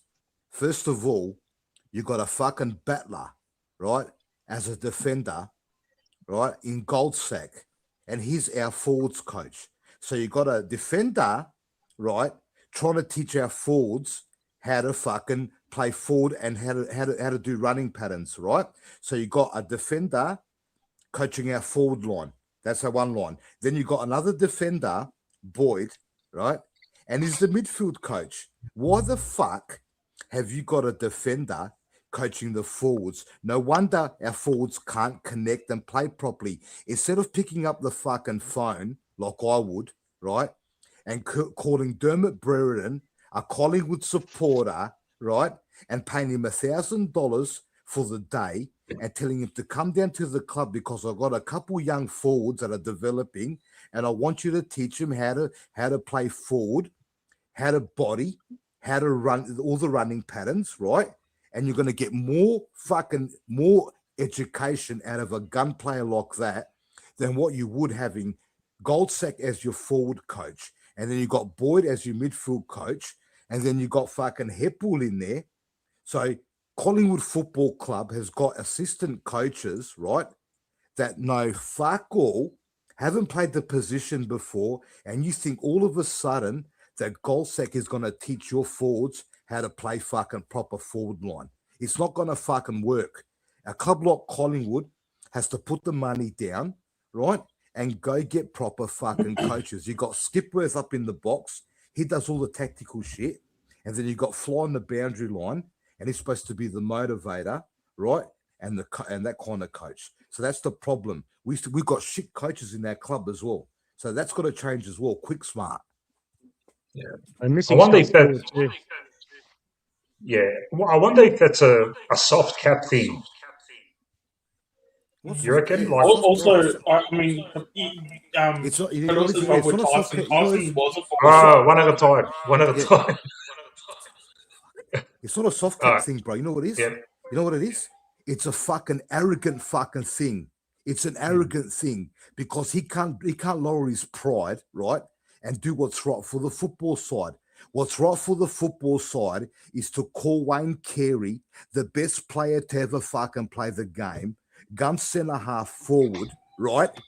And get him down to the club and pay him $1,000 a day and grab Westy and a couple of other young forwards and show them how to play proper forward craft.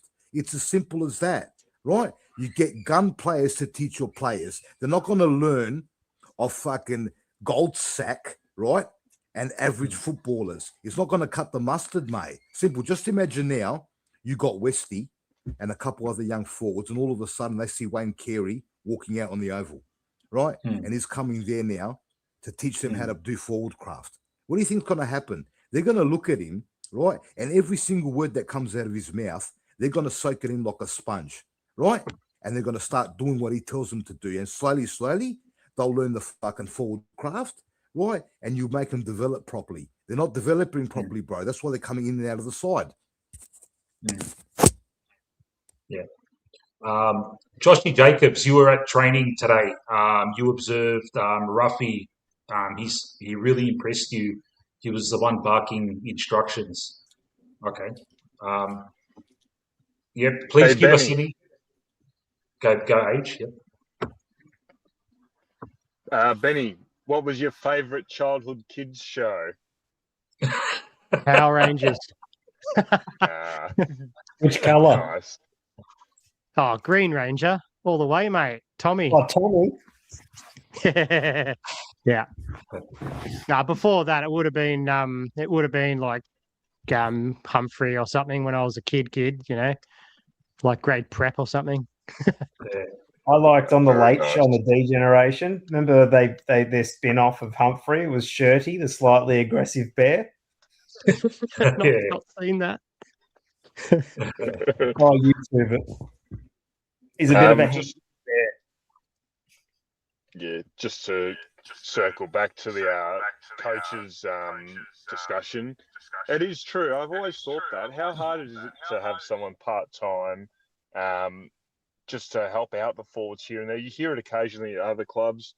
I'm sure we do it from time to time, but I've always wondered that. How hard would it be just to get a guy down once or twice a month and you just really go to work on him, like the forwards or just some ex-great. And Andreas mentions it about the soft cap, and that all ties into it, obviously. But fuck me, I'd be more than happy for the club to, you know, spend a little bit more if it means that we're getting a bit better development. Because you're right, I don't want to be mean to Goldsack, but it just seems like the most obvious job for the boys selection I've ever seen, you know?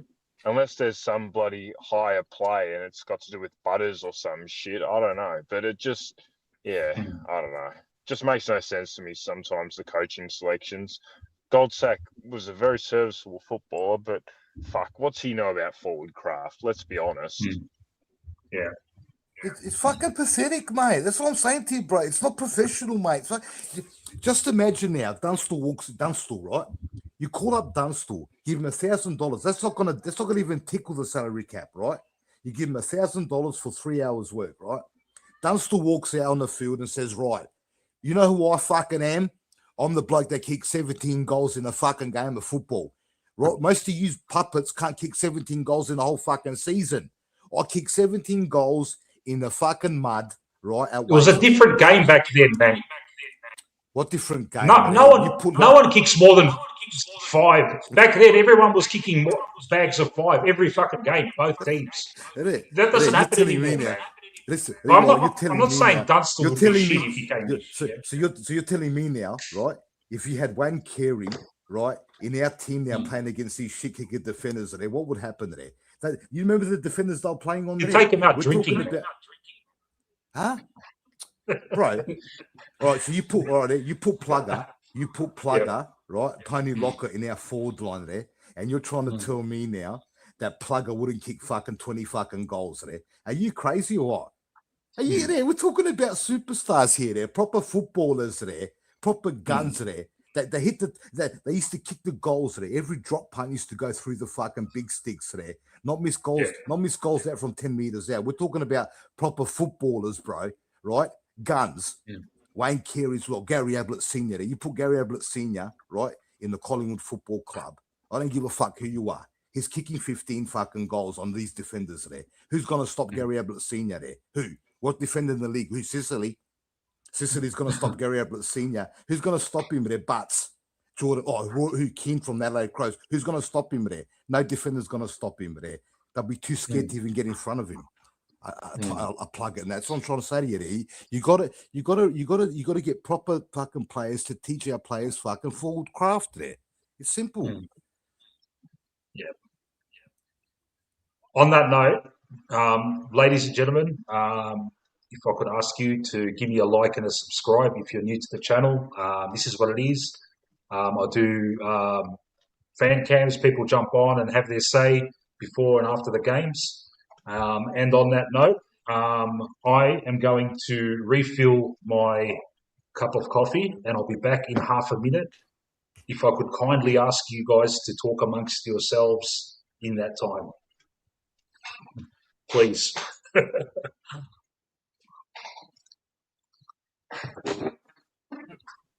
Someone say something. Fucking hell. It's fucking bullshit, bro. It's just fucking bullshit, bro. We got heaps of fucking resources, bro. And we all we're doing, right, is we're happy with the bare minimums. You bringing fucking Heppel to the club, man. Heppel. So Heppel hasn't played a final for fucking 20 years. He's played one fucking final. Do you seriously think that when Heppel's talking to the players, they're looking at him like, hey, they're looking at him like, I'll tell you what they're looking at him like. They're looking at him like, Muddy, what are you going to fucking tell me, mate? Huh? I've played in fucking 15 fucking finals, right? I'm a premiership player, and you're going to sit there and tell me, right? You're going to teach me about culture. Come on, man. It's fucking common sense, mate. That's why the club's fucking pathetic. They got to start doing things better, mate. Yeah. And like the boys have been chatting about in the chat, like we don't want $2 million sitting in the bank. We want we want these top coaches coaching our team, and we have premiership cups in the cupboard. Like we don't give a crap. We're not a for-profit organization. You know, we want to. Our money is to make the club better, and if that means we're paying 50 cents on the dollar to go over the soft cap, well, so be it. I want the best of the best brought in, and I don't give a crap if there's $100,000 left in the bank at the end of the year. Yeah, you know what they do. You know what they do. That's how dumb the club is. They go and get fucking Severio Rocker, and they go get Anthony Rocker. And what they do is they make them put a fucking pie, or a toaster sandwich in a toaster sandwich machine, right? And put a retro Guernsey on, right? Why don't you grab Sav Rocker? That's fucking 13th, 14th, 16th on the all-time goal-kicking fucking record in the AFL, VFL history, right? and get Severe. Hey, instead of doing dumb shit, right? Get Severe Rock at the club. Ask him. Say, Sav, can you do us a favor? You're a Collingwood great. Come to the club for the day. Grab our forwards and teach them how to play forward, right? And how to kick the footy. The bloke used to kick goals from fucking 70 meters out, right? He knows how to kick a football. Get him to the club and teach the boys how to put it on the fucking boot and how to slot goals from 70 meters out. That's the problem, bro. Instead of giving him a fucking toasty machine, right, and a retro jumper, make him come to the club, put the retro jumper on at the club, right, and teach our forwards how to play fucking forward, mate. Simple. It's fucking pathetic, and you mentioned man. Dermy earlier. And Sav Rocker was mentored by him for that 1 year, and look what he did, 90-something goals, wasn't it? Exactly. So it's good creed. So what makes you think that you're going to give Sav Rocker and Anthony Rocker a toasting machine, right, and a retro jumper, and they're going to sit there in the kitchen, right, turn on the fucking tasty machine, right, put some cheese in there, cook the toasty up, right? Right? Listen, it's how pathetic this shit is, mate. It's beyond the joke, bro, right? So instead of getting Sav to the club, that's how dumb it is, bro, right? Instead of calling Sav to the club and Anthony Rocker, right? They'll come there for free, bro, right? I'll guarantee you, if you ask Anthony Rocker to come to the club, he'll come back to the club. And he'll show the boys how to put it on the boot from fucking 80 meters out. The bloke was kicking goals from the fucking middle square. You understand? Right? You get him in there, right? And he shows the boys how to fucking play forward line. He'll do it for free. But the problem is, right, it's Fly's fucking pride. If I was the Collingwood football coach, I'm telling you, I'll have that many superstars coming to the club every day of the week, and I want to make my players the best players in the league. So I'll be bringing all the fucking guns in, every single one of them, mate. Even Lee Matthews, right? Kicked 900 goals. He was a Collingwood coach. I'll be calling Lee Matthews up and saying, Lee, do me a favor. Can you please come here and show my mids how to play mid forward, right? Grab Angry Anderson, grab Bo McCreary, grab our half forwards and show them how to play football. It's simple. A couple little fucking ideas here and there can go a long way, bro. They just need a couple fucking little tricks, mate, and it's on. But you give them a toaster sandwich machine, right? And you make them fucking tasties. Oh, fucking pathetic. Fucking pathetic. Was Lloyd able to turn Joe Danaher's kicking around when he was still working with him? Yeah. Nah. Lloyd was, they'll give me $50 in the fucking corporate box. Yeah, see? I'd probably pick someone like Lloyd just because he's obviously got a coaching rapport. Because it's not for me, it's not just whether you were a good player yourself, but you've got to be able to have that touch as a coach to be able to impart it. See, I don't think Dunstall would be a good coach because he's not. He was a good player, but then to be able to impart it as Lloyd does it at Haileybury, I think that'd be a good choice. Because he probably know how to communicate really well with them. Yeah. Does Dyson Heppel still have those ridiculous dreads? Nah. No. It's been about 15 years. We've got Dyson Heppel. And do you seriously think, listen, let's be fucking honest here. All right, let's be fucking honest and stop the bullshit. Do you seriously think, right, that Dyson Heppel gives a fuck about the Collingwood Football Club? Come on, who are we fucking kidding here, bro? You know why? You know how I know that? I'll tell you how I know that. Because fucking James Hurd called him while he's working at the Collingwood Football Club, right? He's working at the Collingwood Football Club, and guess what happened? James Hurd called him and told him that if James Hurd gets the job, Heppel's going to go work with him. And Heppel said, yeah, no worries. So he's working at our club. He's getting phone calls from fucking Essendon, right? He doesn't give a fuck about Collingwood Club. The only reason why he's at the Collingwood Football Club is because he wants a fucking paycheck. It's as simple as fucking that. End of story. Simple. Yeah. Hard to argue gives a fuck about Collingwood, mate. Come on, man. Let's stop all the bullshit. I think that was and all the propaganda. That was just but Manny, that was just a media rumor. That big list that was released of Herd's, because Bartel and everything was on it as well. I think it was just something that was just sort of chucked out on the internet by Rando. Yeah. Sorry, Manny. Manny, when you're not talking, I mute you because you're echoing. It was all right before, but so I've muted you now, but you can unmute yourself when you want to talk, bro. I'm just going to put up. I'm just going to put up Gold Coast's team up, and we'll just go through some of their players here.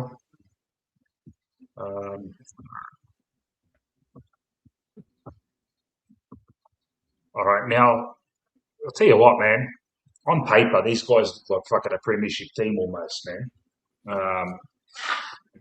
I mean, ridiculous. Look at that. Petrarca, Noah Anderson, Humphrey. It's all Rowell. Like, fuck, man. You'd love that mid. Tuke Miller. Jeez, man. How have these guys lost fucking 6 in a row? Now, there's rumours. It's not on screen, Mick. Sorry, mate. Oh, sorry. Yeah. Thank you. Yeah. I'll get it up now. Yeah, sorry. Because there's no synergy because none of them want to sacrifice their game, and that many egos don't really work together. Yeah. There's like rumours been swirling around that there's something going on there because they just got too much talent there, to be this poor for the moment, and that's all going to end on Saturday for sure, They're all just going to come out and just fucking play the game of their fucking careers. Hey, you know what it is, Mick? And I've always been big on it. You know what it is? It's a lack of culture, mate. It's a plastic football club. Benny's favourite line. That's what it is, mate. They lack culture. So that's the thing. They can have all the best players, but they just don't have what Collingwood has, what Carlton has, what Richmond has. They just don't have it, mate. It's that little bit of you can't even describe it, and that's what it is. Because you're right, every fucking line they've got a gun footballer, and to be that pathetic, to be sitting lower than us is an absolute disgrace, mate. But you're right, they'll fucking put it all together somehow this week. Yeah, it's a transit club. Yeah, you're either going there for big bucks or leaving because they can't fit you in the cap anymore. I know you could say that about every club, but with them, there's no real thing that would hold someone there. That there's no appeal. There's no big crowds every fucking week. Obviously the advantages to it playing for these guys would be the anonymity they get as professional footballers. No one will even know who they are walking around Gold Coast and that. But seriously, mate, wouldn't you just love to play for like a big Melbourne team, in front of massive crowds, and be remembered, and you'd rather win a premiership with, let's say, with Collingwood or a Richmond or a Carlton than one of these guys, because you win a premiership for Gold Coast and then 5 years later they've gone bust, and I won a premiership for that team that was once up in whatever. Now, I think it's a bit different if it's like, because with Gold Coast, it'll be their first premiership. I feel like the first premiership's always going to be pretty special. That's where you have teams like St Kilda and stuff that are, it's like, why would you want to go there? Because they've only won one flag, and like if you go there, you're not going to be part of the quote unquote first flag. So it's the specialness of like going out, like going it, like even like a Fremantle, they haven't won one yet, and obviously there's other clubs. Yeah, there is something special about being a part of the first ever flag. Yeah. So there is. I feel like that can attract some players and stuff, because it is pretty special when you do. I was a part of a club that we like, just like local football.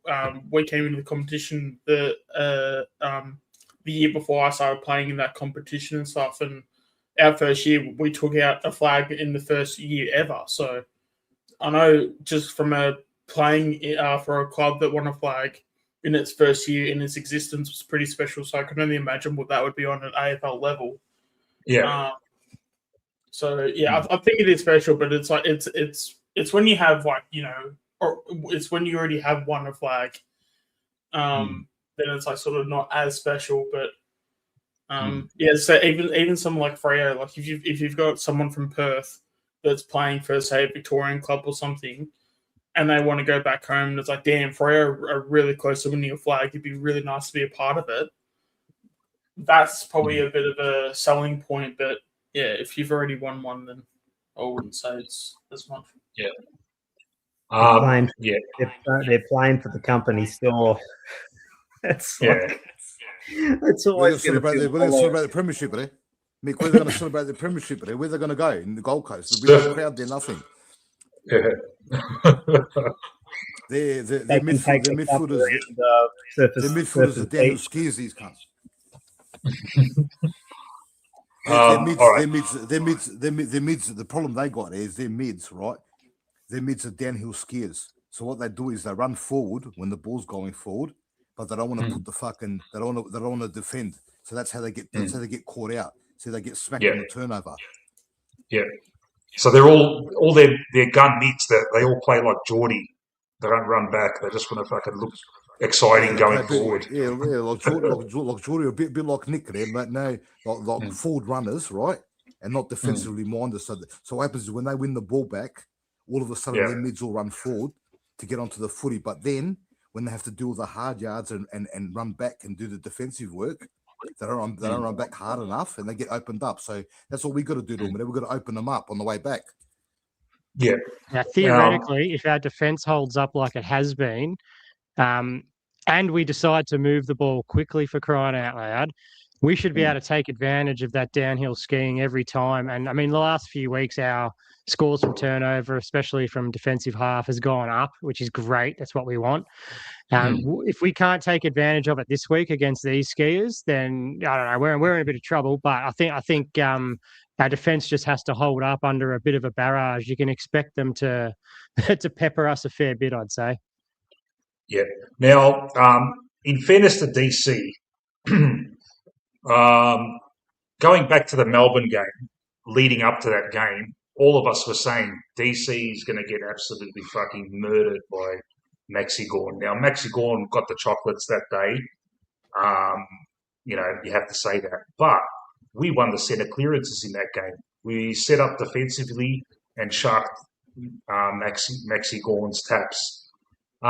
Ned Moyle, is he one of those ruckmen that will eat DC alive, or is DC going to be able to break even with this guy? I haven't seen enough of him, but what I've seen is I reckon every time I've watched him play, which has only been about 3 times over probably the last 2 years, he seems to do all right. He's not a jumper, which is good. And can DC, after that rocket from Jezza Howe, where Jezza Howe grabbed him, fucking threw him against the lockers and said, "Listen, buddy, fucking lift." In Manny, Jezza Howe channeled his inner Manny Costo and fucking got DC up against the lockers, mate. But so Ned Moyle up against DC. Who wins that contest? 50-50. Moyle. Yeah. I'd say Moyle, yeah. Moyle, easily. Yeah. I think in terms of the ruck component, for sure, I think Moyle. Yes. Yeah. Nah, DC can't beat anyone in the middle. I'm sorry. There's not. I don't think there's another regular ruckman that he can compete with or beat. It's as simple as that. All the other teams have figured it out. Obviously, we had the injury to Steen. That's been unfortunate. But all the other teams have this secondary option that seems to be working, even though it might not be ideal. At least they've got some bloke that can fucking jump. We're the only club that seems like we don't have an option of a bloke that can fucking even jump. So he expect much of the same. He's just going to get fucking slaughtered in the middle, mate. Yeah. So we're going to have to set up defensively. We're envisaging them winning the ruck taps, getting first use with fucking Petrarca, Anderson and Rowell and Tuke Miller. Absolutely, thinking, fuck, how easy is this? So we're going to have to set up defensively. I'm hoping Chris gets a lot of CBAs because he's probably one of our best midfielder when it comes to being defensive. Geordie is not very defensive. Nick can do it, but you don't want him to do it. Ed Allen can play a defensive role in those CBAs. Fuck me, man. The midfield head-to-head, It looks like they're going to absolutely obliterate us. But they've lost 6 in a row. They've obviously come up against other midfields that are less talented and fucking shit the bed. Nick, Essendon scored over 100 points against them. You know, they're not a good defence, and Essendon matched them pretty well all around the ground. And that was because back then I thought that was an impressive performance by the Bombers, but it turns out that's what everyone's doing to them every week. Yeah. That was when Essendon had their little patch where they beat fucking Melbourne, and then everyone thought, oh, Essendon's back. And then they played Gold Coast and put in a good shift, and everyone thought, fuck, Essendon's not as shit as they are. And that changed quickly when we smashed them. Everyone thought Gold Coast was a top 4 side just because the media's been telling us that. But when it just took 5-6 weeks for everybody to realise that they weren't. They're 11th or 12th wherever they are for a reason. They have aside from that first game in that bullshit round against Geelong. That aside from that, they haven't looked convincing ever since. I don't think, you know. And that's So, all right, their forward line, which also looks very potent, you know, Ben King. A lot of people talk about Jed Walter, Ben Long, Bailey Humphrey, pinch hitting in the midfield every now and then. But the funny thing with Humphrey is, like, I reckon every time I watch him, he fucking shits the bed. And I'm thinking, what's the fucking hype about this guy, man? You know? Obviously, he's had his fucking great games. That's swayed by... Look, last year I played Supercoach for the first time. And everyone was saying, fucking get Humphrey in your team. He's a gun. He shit the bed and everyone got rid of him. But I shouldn't use that as a reference point when I'm talking about effectiveness of players because they use Champions data, which is dubious. But their forward line, Ben King, Frampton takes him. Jed Walter, that's the other. He's the other tall, and also you got Ethan Reid on the bench, which you probably have Howie on him. Jed Walter, that's got to be a job for Puncher in his first game. Reid doesn't play forward that often. He'll probably be second ruck, and he plays a little bit on the wing. Yeah. Okay. Or he's one of those real ultra tall wingers, is he? Okay. The thing is, too, just like last week, we should talk about the fact that super forward line managed 3 goals for the game. Yeah. And with Ben King, mate, Derby gave him an absolute fucking pasting in the media a couple of weeks back. Said, fuck, mate, this guy all he does is fucking, if the midfield's going strong, good, he'll fucking lead and he'll mark the ball. But other than that, he's not going to give you a second effort. He's got no vigour about him. That was the word that Derby used. Yeah. So, in all seriousness, Frampton, and this all-Australian talk about Frampton is no fucking joke, mate. He's fucking leading the league in spoils. Has not had more than 2 goals kicked on him this year. Wow. Hopefully that's not I haven't put the moz on him, or but so Frampton should beat him. I proposed that we play Puncher in his first game, give him a job on Jed Walter. Does anyone like that, or do you think that's too much for the youngster? What's this? Walter's not proven or anything. Like, Walter's still emerging, so it's not a frightening job or anything. His biggest output's probably been maybe 3 goals at most, but usually it's 1 or 2. Yeah. So it's probably about right. Yeah. Hey, Mick. Manny, yep. I just heard Lockie Neal talking on the post-game show, sorry. Yep. Well, they're asking him about his future. He just said that he hasn't made up a decision, right? He's weighing options in Victoria, and he wants to go to a place where he's going to he can have success and he wants his future secured. So that tells me that it's looking very juicy that he might be coming to Collingwood. Just by him talking then, so that's what he said. So that's coming out of the horse's mouth now. He said, he's made a decision. He's got a few meetings. He's met with a few clubs, right? And he wants success and he wants security. So that's the only place is Collingwood. So he better get ready and get his ass down there and start doing fucking damage in the middle. Yeah. I hope when he says security, doesn't mean fucking, throw the farm at me, mate, because... No, it'll mean like 3 years or something. Yeah, he's probably saying, Collingwood's giving me $1 million a season. I reckon me and Nick can do damage. They might bounce, right? But if he goes to St Kilda and goes to Essendon, they're fucking putrid, right? They might give him $1 million a season, but he won't be doing damage. So maybe he's going to come to us. Hopefully, we'll see what happens. Yeah, just an update. I heard him. Yeah, good to hear. That's the thing. He could be bloody motivated by the biggest amount of money because the ex-missus will probably fucking clean him out in the divorce. Credit cards. Maybe that's the money. Maybe what might be the biggest thing for him. You never know. But yeah, if you're looking for success, you don't go to St Kilda. I'll tell you now. Exactly. Oh well, that's what he just said. So we'll see. Yeah. All right. Okay. The Gold Coast's back line against our forward line. All right. One player I'll mention, Johnny Noble. A lot of people love Johnny Noble. I never rated him, still don't. Still think he fucking shanks it.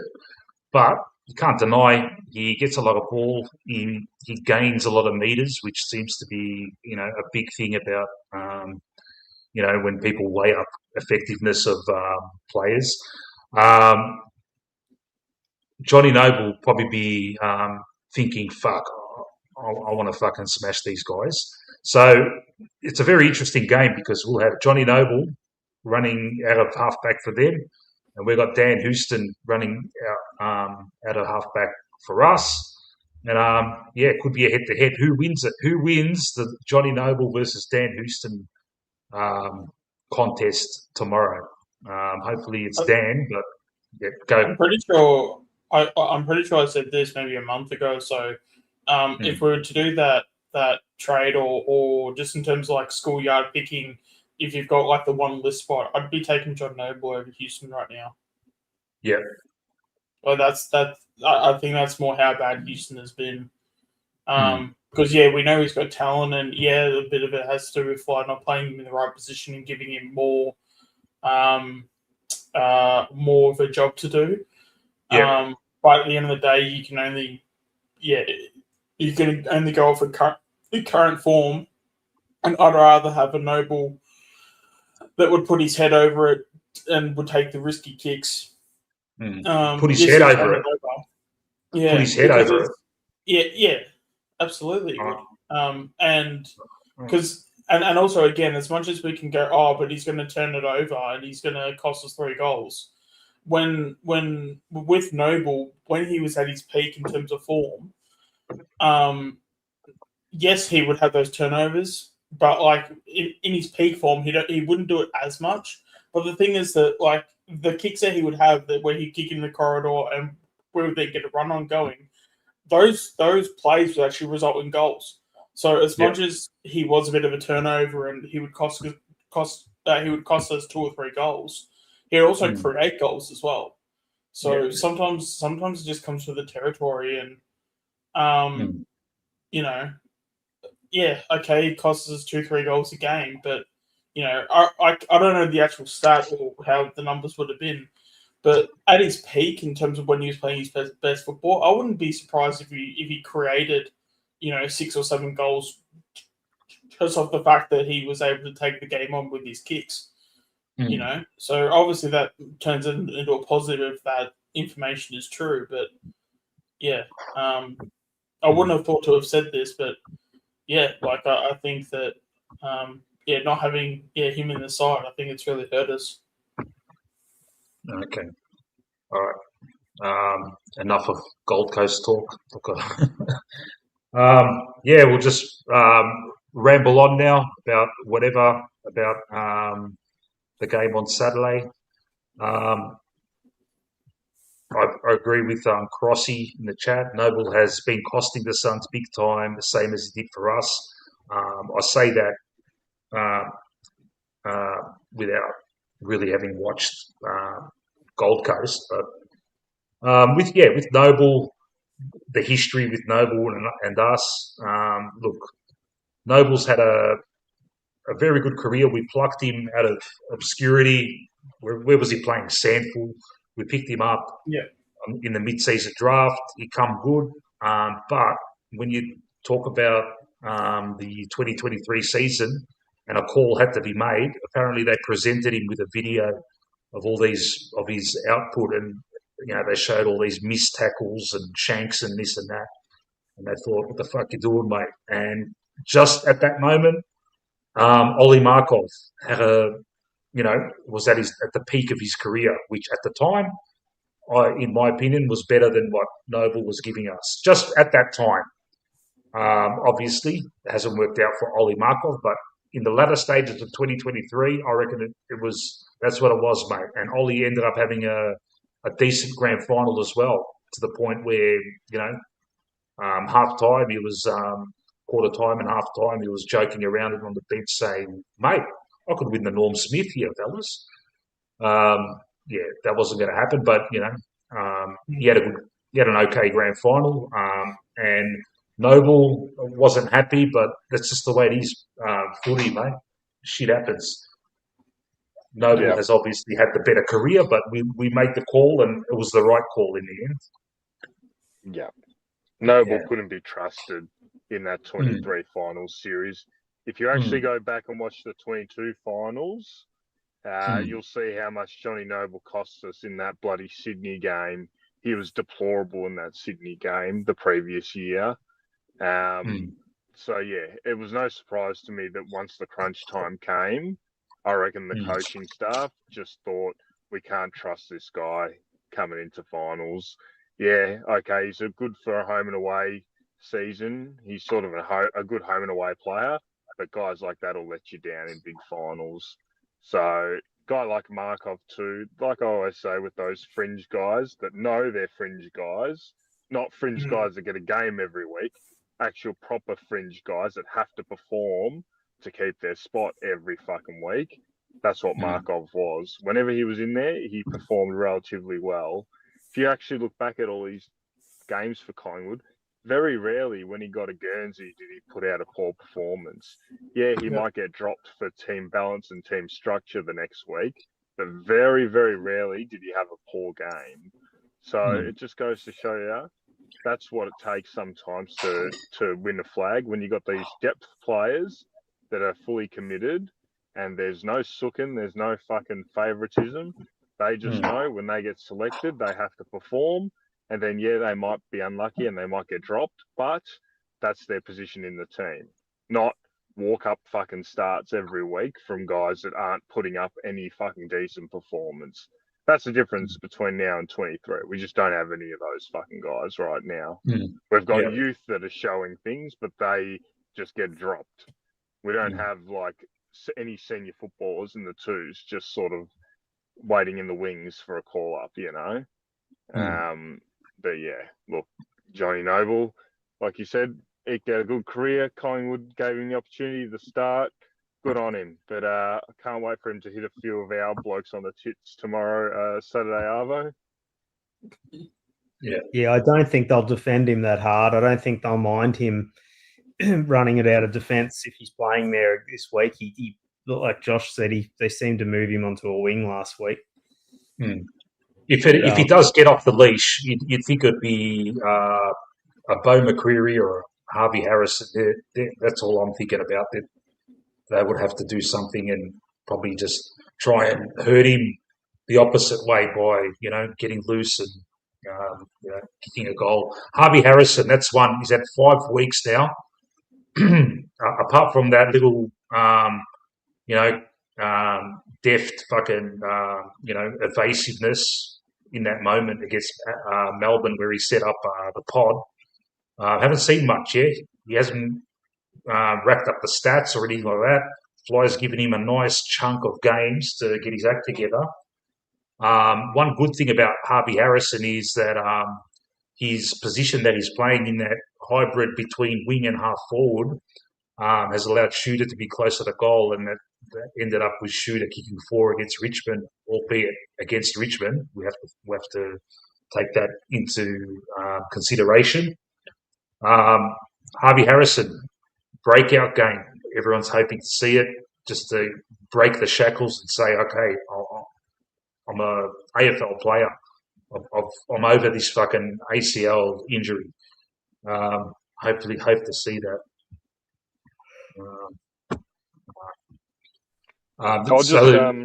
Yeah, go, Gage. Yep. Yeah, you're right, Mick. I just want to respond to MD. He goes, yep. Sounds to me everyone wants 18 nicks running around. Come on, bro. MD, at the start of the year, I said what we need to do, right, is we need to get Peter Dacos to do like a family tree back to Macedonia. And what we're going to do is we're going to send representatives from the club back to Macedonia, right? And all the Dacoses that have any Dacos blood in them, you know, there might be one that's 6'8". All right, you're our ruckman. Give him a Sharon. Yeah. Find one that's, 5'11". Oh, yep, beautiful. Forward pocket. Yep. Stefanos Dacos. Yep, here you go. Here's your Sharon. Kick this around and we need 44 Dacoses on the list, mate, and we'll never lose the game again. We need to go to the village of Banica. That's where the Dacoses originate from. It's a small village outside the town of, in Greek, it's called Florina. The Macedonians call it Lerin. It's right on the border of Greece and Macedonia. And over the centuries, it's been occupied by all these different peoples. But that small town, my parents are from close to that area as well, which the reason why, I'm proud of the Dacos boys making it. But a lot of people that their ancestors are from that village like to say, yeah, I'm from Dacos' village. And you just look at them and think, yeah, well, what have you fucking done, mate? Nothing. But I've been there, and it's a very nondescript village with very few people, and it's amazing. Couple of donkeys. Yeah, a couple of donkeys, a lot of cows, and cobblestoned small town streets. But what you're saying is, we need the Nick and Josh to start. What's going on, boys? We've said it before, mate. We want a whole team of Dacoses, mate. The only way that's going to happen is if Josh gets his act together, mate. He's got an absolute glamour of a missus, mate. And all he does is take Instagram photos in tropical locations, and mate, what are you doing, mate? You're pulling out. Fuck me dead, man. Mate, if she was in front of me, man. And the same with you, Nick, mate. What are you doing, mate? So hopefully you see a few more Dacoses in the future. Good to see. Yeah, it is good to see Geelong lose. They lost by 22 points to the Brisbane Lions at the Cattery. Lucas, I asked Lucas on his show earlier in the week. I said, Lucas, come on and be the designated Gold Coast supporter, because I can't find a Gold Coast supporter to come on. He was going to come on and wear his Socceroos top to compensate for a Gold Coast top. But I didn't realise Geelong was playing tonight, so obviously you can't make it. But if you're listening, Lucas, come on.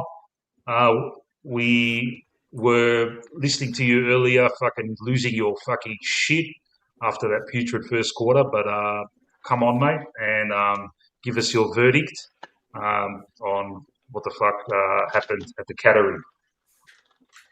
Time to defeat Lucas. Lucas. Yeah. And He's probably not listening, so he probably didn't hear that. But I'll send him a message right now.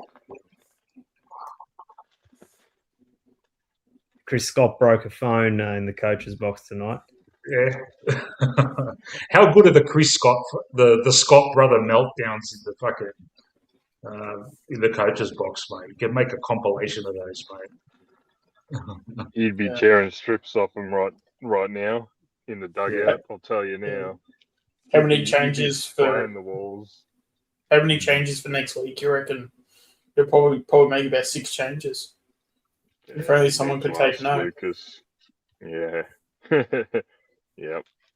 Oh, well, look, they don't put up with shit performances, mate. You know, we've become complacent. Didn't Chris Scott? Didn't he drop 4 blokes one week and they had a win? Didn't they beat someone by 20 points and they still dropped four players? Yeah, you need to ask Lucas. But he's that sort of guy. He's been there long enough. He's done a lot of that stuff over the journey. He doesn't play favourites, mate. That's the thing. Like I said it on Matt's stream last night. You know, the biggest thing is they get Warple over from Hawthorn and they don't even play him. You know, that just shows you, because he's just said, nah, you're not doing what I want you to do. Bang, 2s. None of this too proud to put him down there or anything. Nah, you're not doing as we require. You're in the 2s, mate. You know, it's just, And okay, what you're scared of? What are you scared of? You just sometimes got to do these things, mate. That's the art of coaching. I've always said it.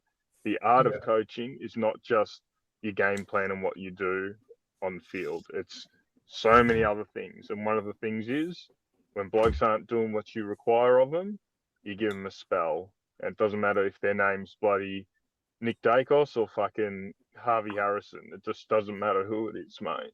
Sometimes you just have to be a little bit ruthless at selection. Yep, absolutely. Yeah, I found him. His tag, his name on Twitter is Coach Lucas. He should apply for our gig. Yeah. Probably might actually get it. But it depends on his skills on playing favourites. If he doesn't play favourites, he may not get the job.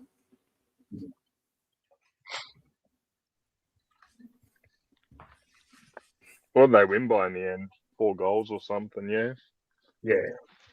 Everyone was writing Brisbane off bloody 5-6 weeks ago. See, you know, as if they were going to go away, mate. They'll be up there again. I warned Lucas last night. I said, we're coming, Lucas. We're coming for you. We've won 2 in a row. Yeah. Something's telling me that doesn't apply to us, Void. I said that we're keeping a lid on it, mate. We're hunting. We're 6 points behind. And now we've got a chance to be 2 points behind.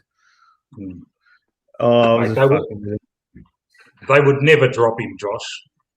As ruthless as Chris Scott is, I can't see them, shit.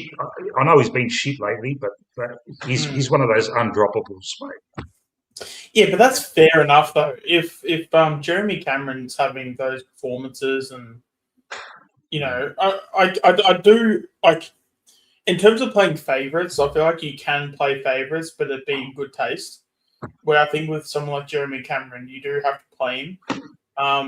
But then again, I guess he does have that arm injury that's I'm sure is still affecting him. So maybe that's probably something where you can critique and go, okay, well, he needs to not play. He needs to make sure that arm is recovered. But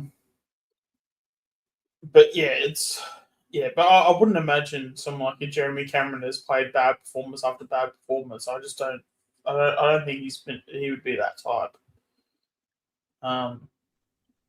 Where we've had players that have had terrible seasons and they still haven't seen the VFL. Yeah, the thing with Cameron is apparently it's some nerve problem. So it's some days it's fine, other days it flares up.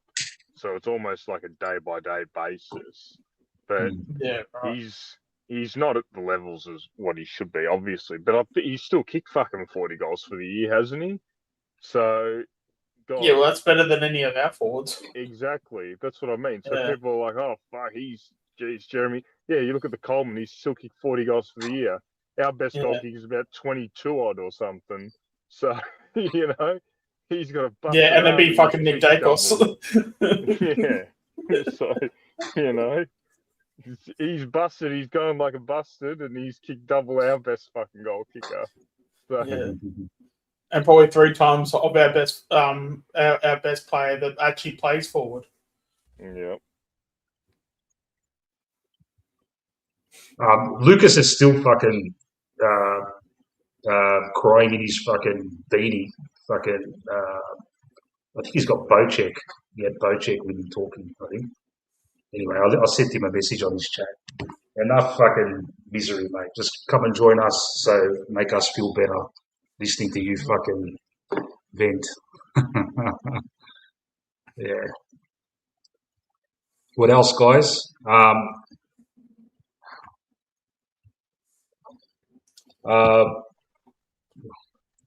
Where are we watching the game? Just at home? Yeah, it was in the Gold Coast, so yeah, it'd be at home. Yeah. I feel like someone said last week we were playing North Melbourne. So I was actually like, was it yesterday or the day before? I was actually on Ticketmaster trying to get tickets, and I was wondering why. Yeah, and then I figured out like why I couldn't get the tickets and stuff because yeah, we're not playing North. I'm assuming we're playing them in a few weeks. We're playing a curtain. Our VFL's playing a curtain raiser against North at next week. So the VFL will be playing before the seniors at Marvel. Ah, there you go. Because our Victoria Park's still not suitable to use, so they're going to play like an old-fashioned reserves game before the main one. Oh, right. So make the ground fucking all fucked up, and someone will do their knee. Beautiful. Yeah. That sounds like something that we would do right now. And then fly in the press conference. But we had to have a ping at the stumps though. Instead of the ping at the stumps, someone pinged their hamstring. And it's fucking our home game, isn't it? Fucking hell. Against North. Yeah, that would check out. Oh, man. I'll just answer Jeanette. So she's asked, is that in his shoulder age? Yeah, so it was the injury he got on grand final day last year. It just hasn't fully recovered. So what he's getting is he's getting some nerve issues now or something. So I think it's healed, but for whatever reason, it's just, something's not going on. Benny would be able to explain it better than me, but yeah, something's not right.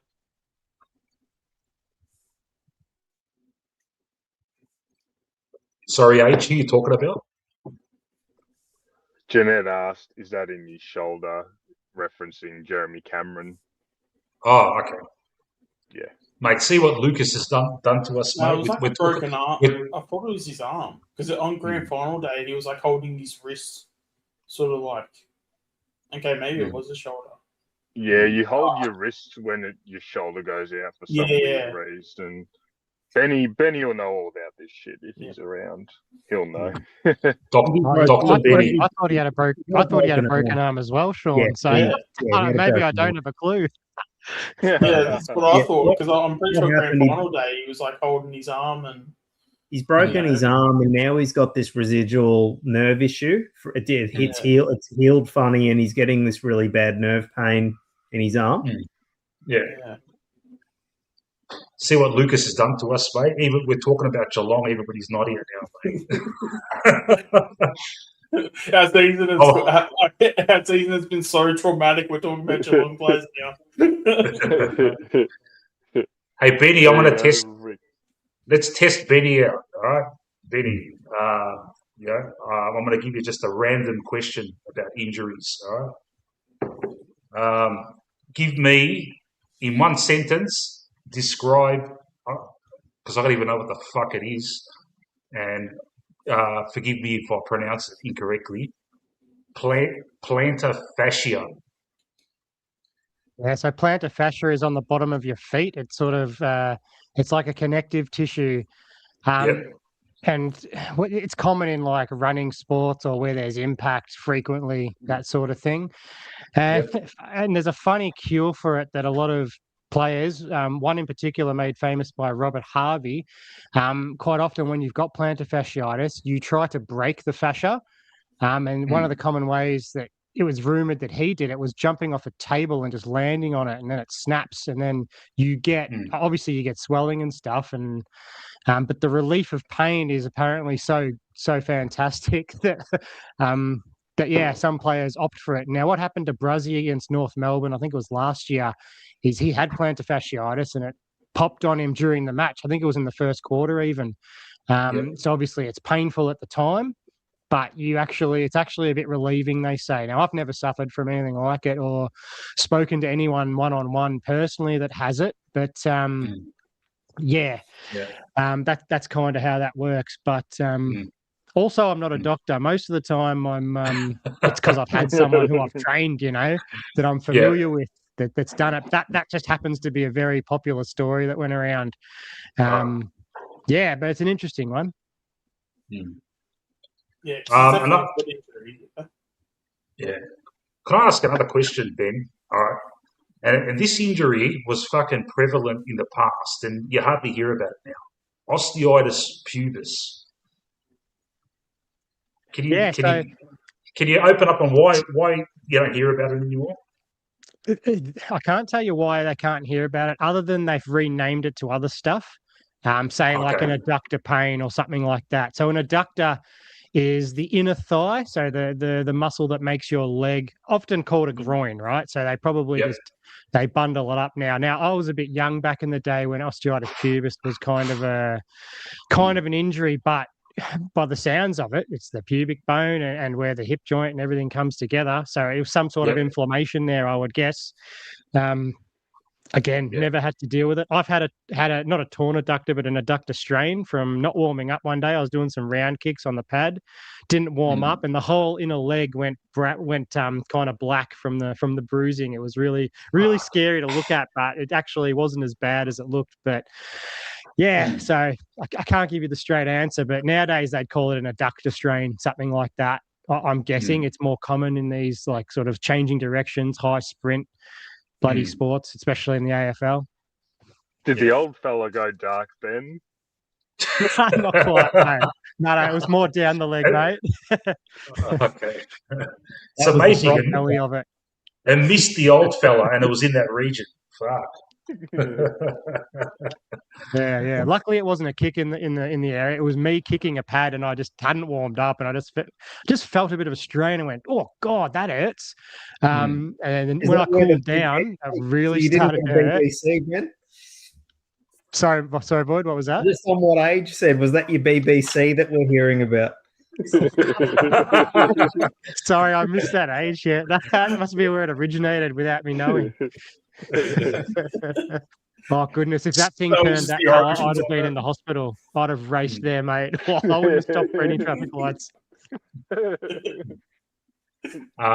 Speaking of the BBC thing that's been happening with you and Anthony, I'm just whatever your BBC is, I'm going to replicate in the vault.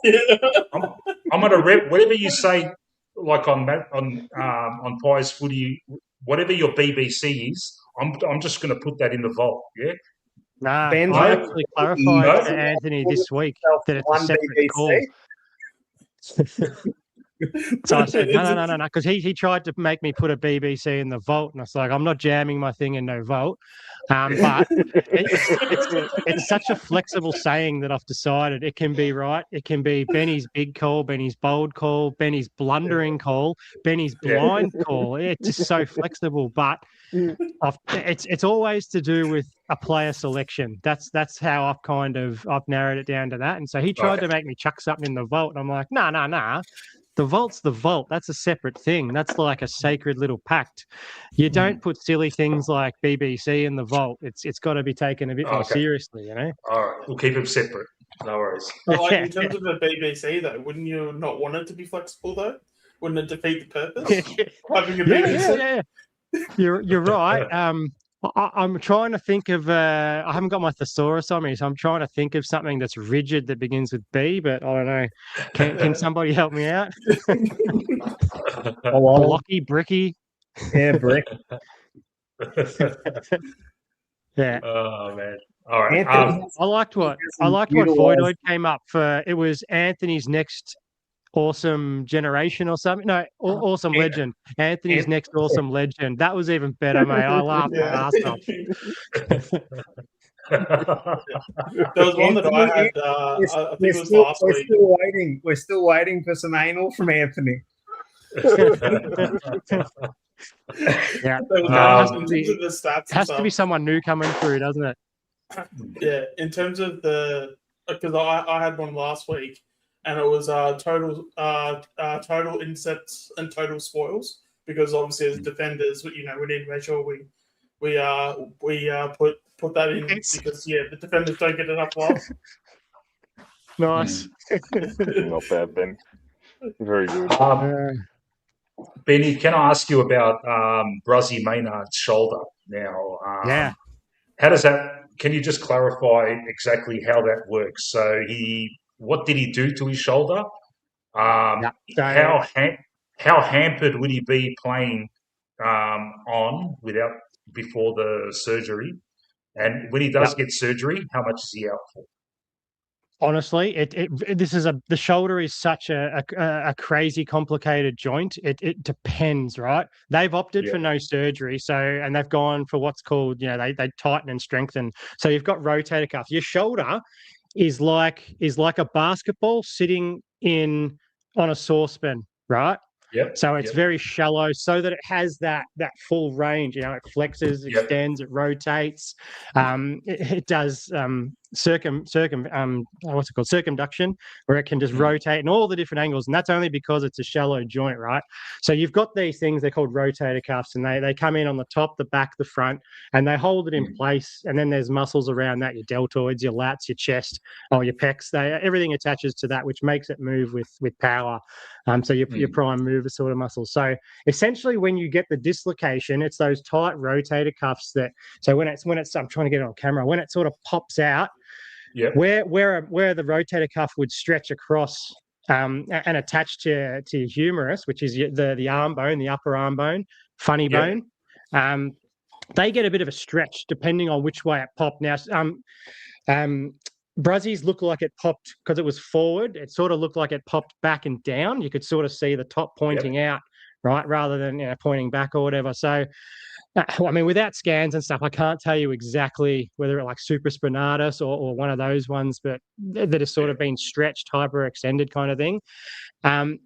Ideally, what they do is they pop it back in and they strengthen it up. Now, why it popped out so easily the second time on the game day is because it was pre-stretched, right? It was pulled like an elastic band, and it was just loose. That's just how it happens. What you've hoped he's done in the last 4 to 5 weeks is done all his strengthening, all this sort of jazz, lifting the arm and doing all sorts of band work and strength work. And it gets it nice and tight, right? So that it hopefully doesn't happen again. Now, chances are it won't, right? If he's ticked the boxes and they've done all the physio tests, they literally get the physio to hold your arm in various compromising positions where you're not super strong, like a bench press is a strong position, right? And they'll get you to say, push against something, push against the wall that way, and they'll test all your rotation and things like this where you try to turn it outwards. They test all those things and they tick boxes and they figure out, if it's strong enough and how it's healed and all that sort of jazz, along with scans, of course, to see if there's any tears. If there's a tear, that's when, or damage, when the bone clips the bone, you get some chipping and that sort of stuff hanging around. It causes problems and pain and inflammation. And if your shoulder gets inflamed, it becomes something like, it's called impingement, but it can also become.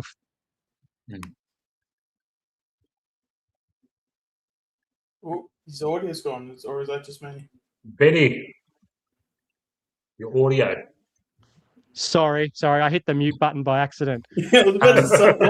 What was the last thing I said? I'll move that out of the way. Impingement. Impingement, right. Impingement can become frozen shoulder if there's too much inflammation in there. And that kind of restricts your movement severely. Now, I've had impingement due to martial arts, being cranked on the shoulder and stuff like that. So I've rehabbed it on myself and avoided surgery and injections. But back in the day, they would hit you with cortisone just to get that sort of shrinkage happening, just so you could do your rehab a bit more pain-free and without being completely stiff. So that's why they opt for surgery. So, it can properly heal if there's any damage to bone chips. They can shave it away. Similar to AC joint problems, where sometimes they have to sort of reshape it, stitch it together, shave bits away, all that stuff. And no, Jimmy, I'm not a doctor. I'm a strength and conditioning coach by trade. And I just happen to have dealt with certain injuries more than others. So I'm not an expert. I would never diagnose an injury for that. I talk to a physio and say, what does this bloke need to do to get better? And we go from there. Once they get past a certain threshold of recovery, they'll come to me and I'll strengthen it. So that's what Bruzzy would have done. He would have had physios, go into the gym, strengthen it up as best we can, tick the boxes, test it, like the old remember when it was Richardson in the 1990 grand final? He had it was the collarbone, right? And so they make sure it's meshed together, and then they test him physically once you get past certain thresholds. And Lee absolutely destroyed him, is the story, right? They would have tested him like that, I hope, and you expect that's what would happen to be able to get through the rigors of AFL. And so that's why I said during the week, look, if he's ticked the boxes, you play him. They've opted for no surgery, so there's, it's obviously not impinging him enough. And then down the line, whether he has surgery or not, that's just how it pulls up. Some people do. Like I said, I never did. I never had a full dislocation. I just had impingement, and I did a heap of rehab. And I concentrated on it for a good 6 months to try and strengthen it and change my posture in the shoulder. There's a lot of, when you're doing boxing and punching, there's a lot of stuff in front of your body, and so it's hard to demonstrate. But your shoulder, I'll try and do it like that. Your shoulder sort of rotates forward a little bit, and I exaggerate it there. And it doesn't sit in the socket right. It has to sit where it wants to sit so it can move. And if it doesn't, it just causes more inflammation. So they want to fix that postural stuff, and you can do it without surgery. So, but that seems to be that all of our boys who have had dislocations have opted for no surgery in season. So they're not seriously injured in terms of everything around there, or they've got great rehab programs and they're getting through it and will opt to do it after the season finishes. Either way, that's just how they sort of run it. Whew. Do I pass? Yeah. Well done. Well done, mate.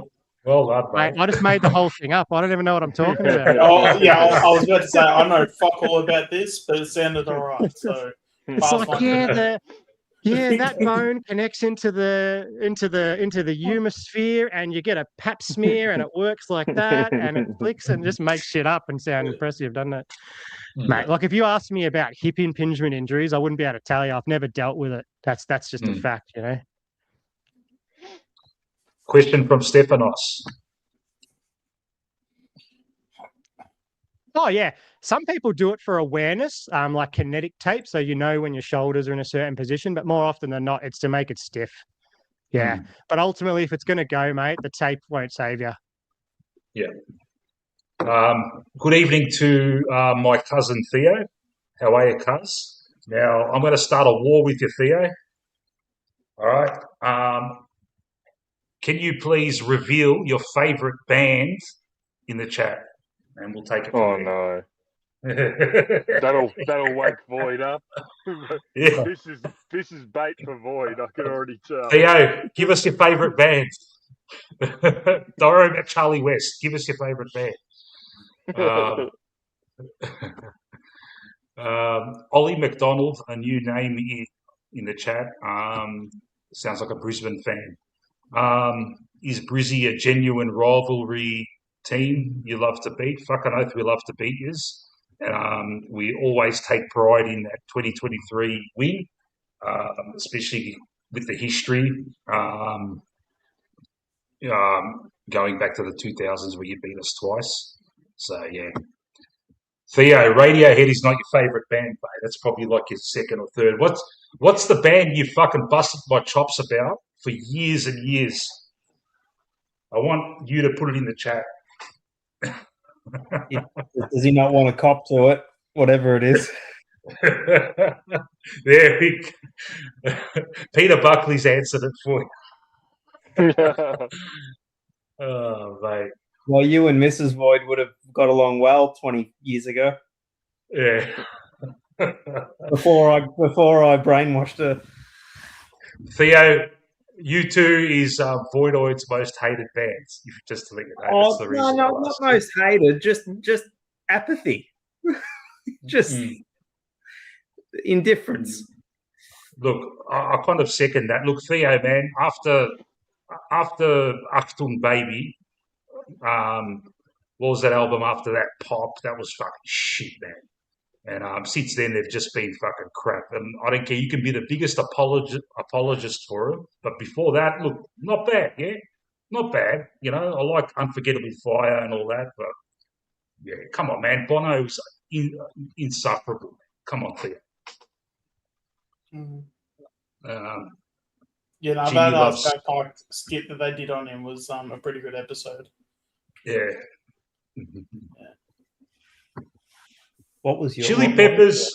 Chili Peppers. I like him with when John Frusciante as the guitarist. Anyone else? But yeah, Anthony Kiedis sometimes fucking gets on my goat, man. Yeah. Oh, that sounds like you can't stand them, boy. Oh, the Chili Peppers. Yeah. Nah, not even back in the day. I wasn't really like. All my friends were like. I remember I got into a huge fight in a bar. One of my really good friends who's no longer with us. He lost his shit when I criticised him. Yeah. Threw his ball cue down and said, fuck you all. Yeah. Oh, God.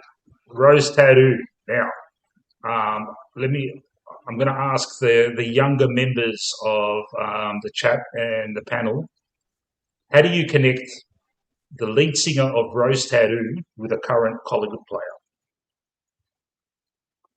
Greatness, that's a question for you, mate. And get it, don't Google it. Don't Google it. How do you connect? Come on, Shawnee. The lead singer of Rose Tattoo shares a similar name to a current Collingwood player. While you're thinking of that, Sean, I'll just ask Janet, what's your favourite song of Nilsson Schmilsson? I don't mind that album. Nilsson Schmilsson is what's his name? Harry Nilsson. Yeah. Okay. Yeah. I've listened to that one a lot. Yeah. It's one of those albums I've got that I've hardly listened to. And I know it's a big album in the history of music kind of thing. Yeah. It's got a lot of variety on that album. It's like a different genre every song. But a lot of the show tune stuff that he used to like, or the music hall stuff that he used to dabble in. Jump Into the Fire is a good rocker on that album. I agree with you there, Theo. I like Nick Cave. He's a bit, touch and go. Unique. Very unique. Yeah. He's a Melbourne boy too, even though he's a upper class toff, but he is, man. I read his a biography on him just recently. But having said that, man, he's done it all, man. He's been around since the late 70s and he's still going strong, mate. Yes, yeah. It's a long career to be relevant. You still thinking, Shawnee? I'm still just trying to understand the question. Oh, all right. Look, I'll just answer it for you. That's the answer there. Theo's just answered it. Angry Anderson. Angry Anderson was the lead singer of Rose Tattoo. There you go. Yeah. Oh, so it was a band, was it? Yeah, Rose Tattoo was the band.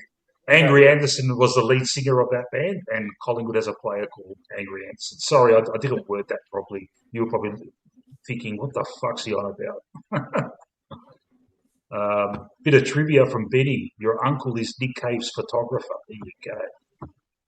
Uncle Ross, he's taken his photos basically his whole life. At best mates, and when it comes to all that, and, I mean, Uncle Ross is a photographer and an art teacher, sort of shit.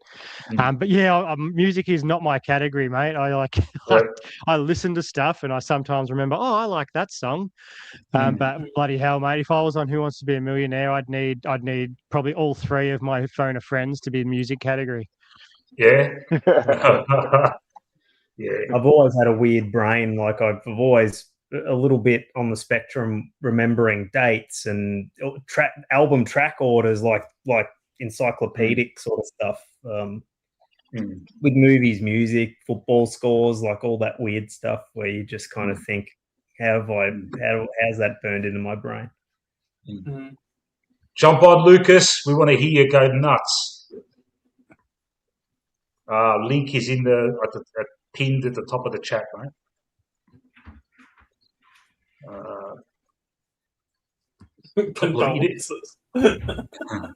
Couple of InXS fans in the chat. I'll tell you what, I reckon they're a bit underrated, man. Do you know what Aussie band people should hear? Black Feather. Black Feather's an interesting band from the early 70s. They had a Black Feather. Never heard of them, Boyd. You'd know that song. What's it called? Season. What's it called? They used to be on Gold FM all the time when I was a kid, and that's how I just asked my dad, "Oh, who's this?" Yeah. Seasons of Change is their famous song. If you want to look that up, yeah, that's a good Aussie song. Yeah, Gold 104. I used to love that, man, but it's changed now. Like Gold 104, when I used to listen to it in the 90s, and they wouldn't play anything after 1980. Yeah, everything, it was all 50s, 60s, and 70s. But you listen to Gold 104 now, and they're playing fucking Beyonce or something. Showing your age, man. Yeah, mate. Here he is.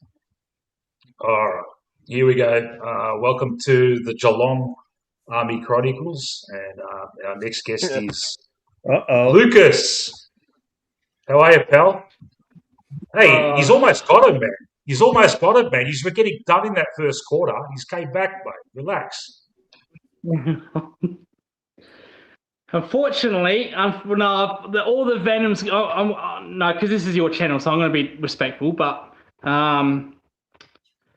no, that was fucking awful, wasn't it? That was awful. Yeah. What happened with Jessica Cameron, mate? People are calling him to get dropped. Come on, man, you can't drop him. No, you can't drop him, but he needs to have.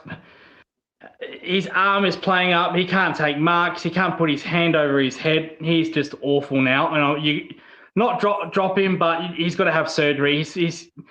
There's games where he's feeling nerve pain. I listened to a Chris Scott press conference again. He's saying that Cameron's had some nerve pain in his arm. This is now just getting ridiculous. Now you got to now take him to surgery. So, and what doesn't make sense, Mick, is that we've got Brian Myers. Now you know who Brian Myers is. He's got ACL awareness, whatever that woke bullshit means. He's not playing if he's got ACL awareness. So why is Cameron playing when he's got nerve pain in his shoulder? That doesn't make those don't go hand in hand. So either you play one and you play the other, or you drop one and drop the other. That makes no sense. That I can't explain that. That's just stupid by Chris Scott and management. It's health. It's a health and safe thing, because you're playing a guy that's got. If you went to work, Mick, and you had nerve pain in your arm, you'd get taken off the roster. You'd say, "Oh well, go recover, go home." But they're playing Cameron, yet they're resting Brian Myers. Don't talk to us about nerve pain. Don't talk to us about nerve pain. We've just Benny Zero's just given us a whole fucking lecture on it, mate.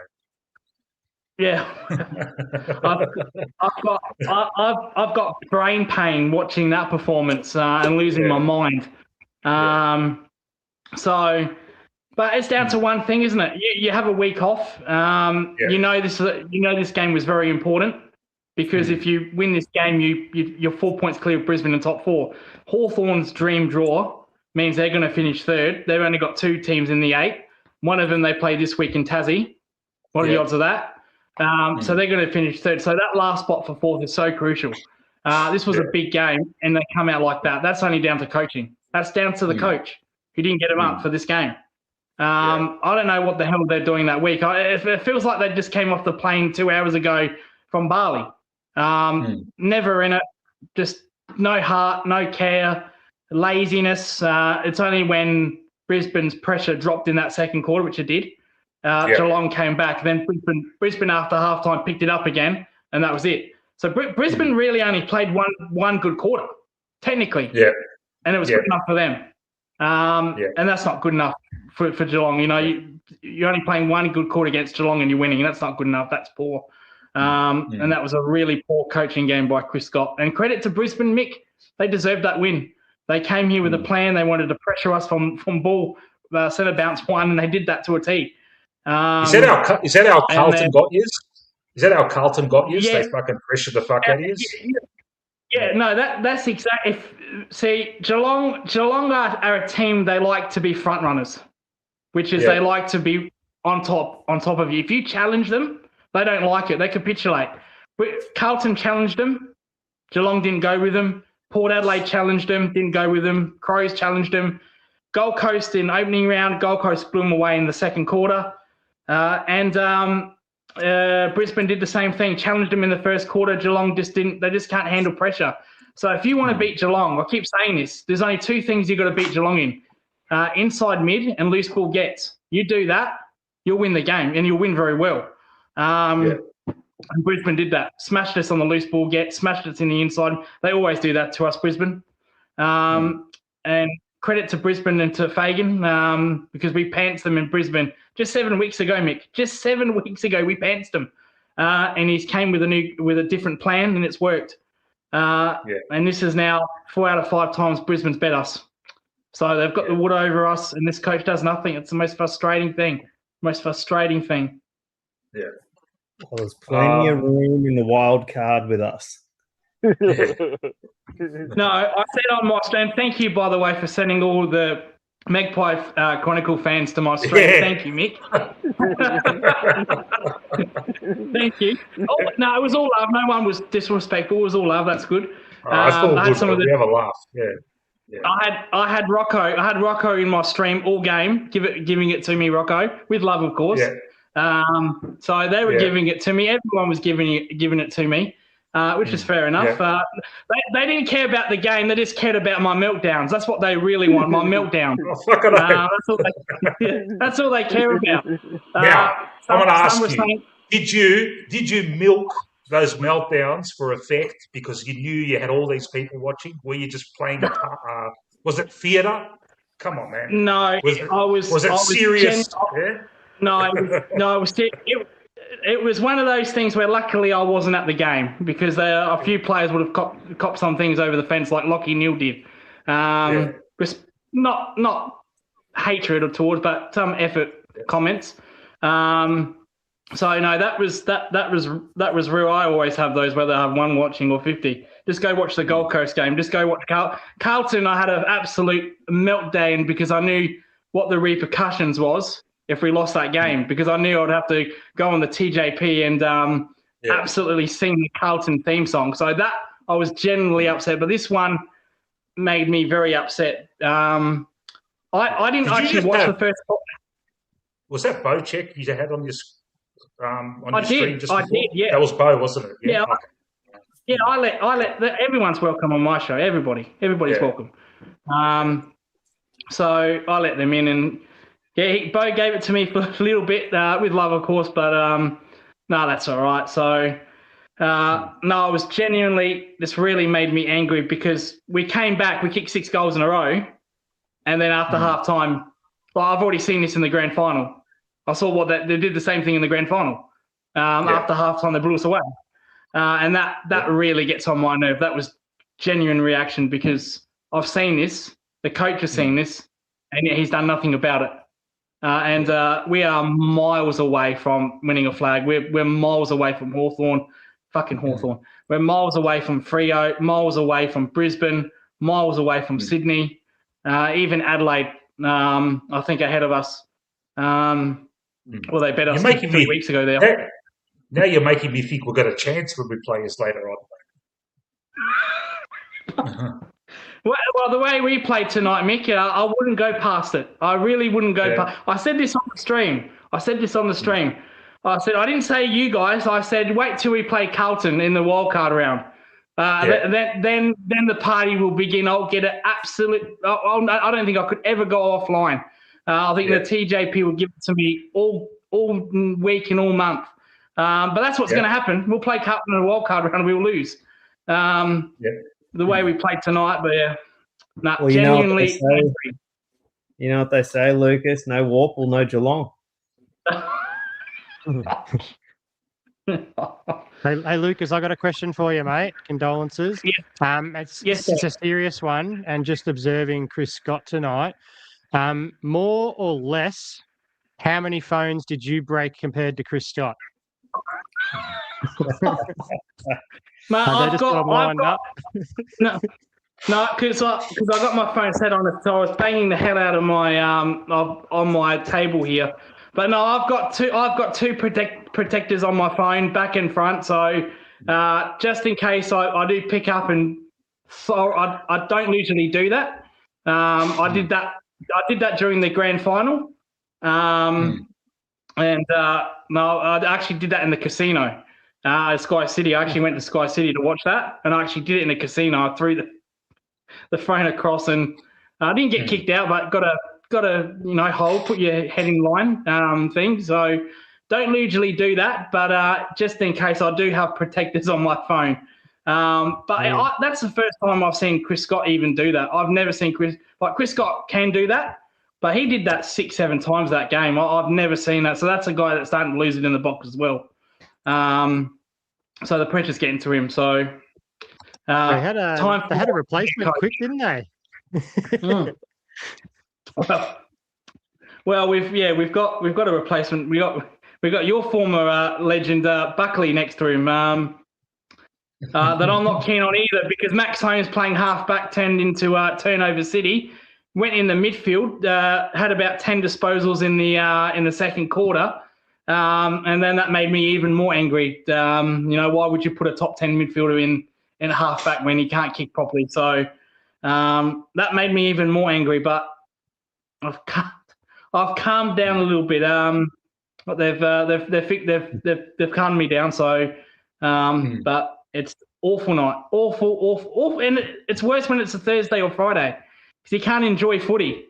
You can't enjoy it. If you're going to lose, I'd rather lose on the Sunday so we can move on. But no, you got Friday, you got Saturday, you got Sunday. So my weekend of footy is ruined before it even starts. Thank you, Geelong, so much for that. Thank God I got you guys. Thank God I got you guys to go on. Yeah. It's the fucking worst when you lose on a Thursday night. It's the fucking worst, mate. Your VFL hasn't played yet, right? My VFL.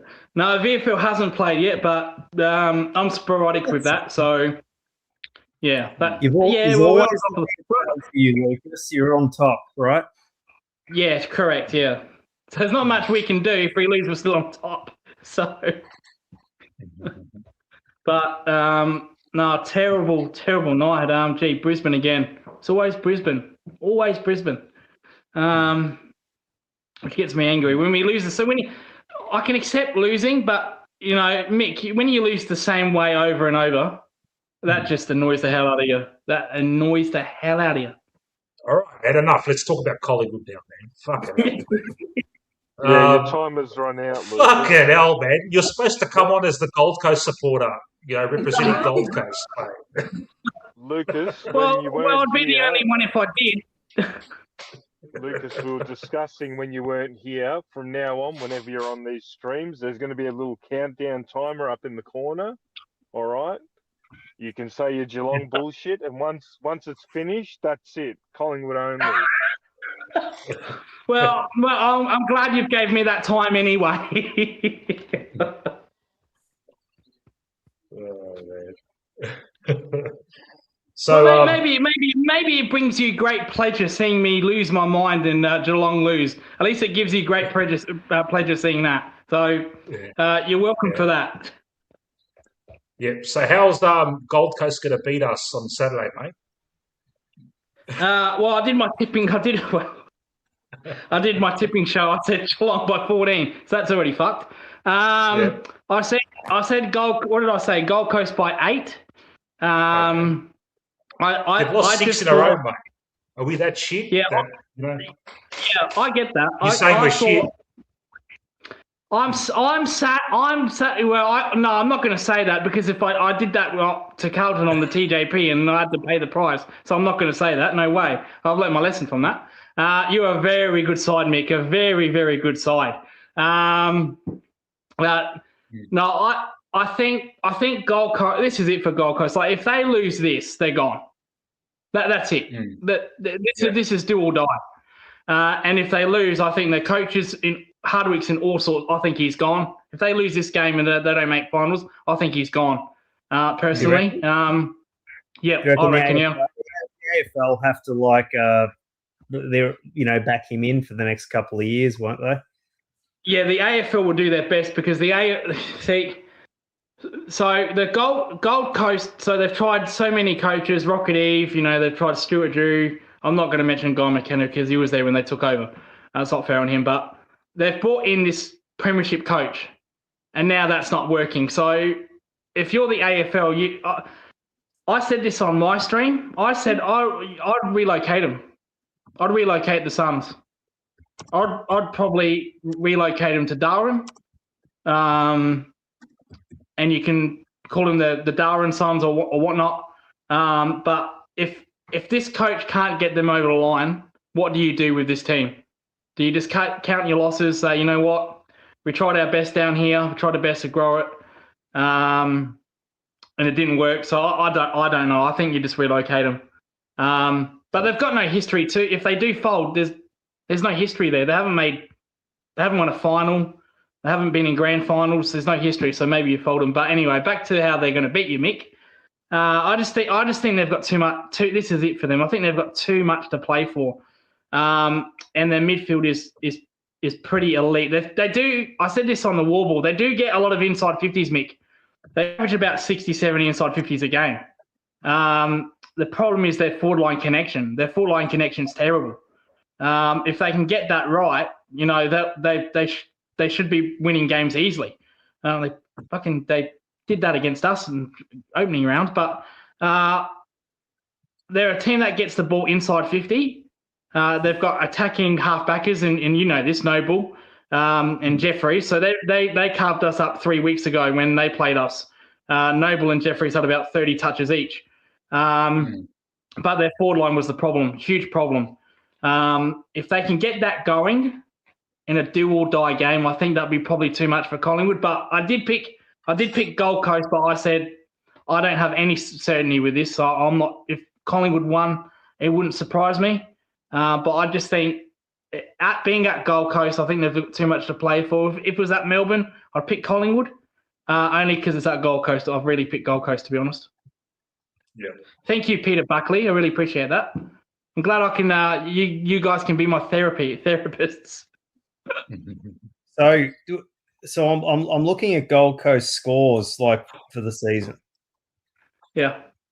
They haven't really thrashed anybody aside from Richmond, West Coast, and the Cats. Yeah. Oh, sorry. Yeah. And wait. I'm back to last season. I can Google. So they smashed us this year as well up in opening round, so that's all right. Hey, guys, I'm just going to top up my coffee. I'll be back in 1 second. Mm-hmm. You get me a double espresso there, Mick.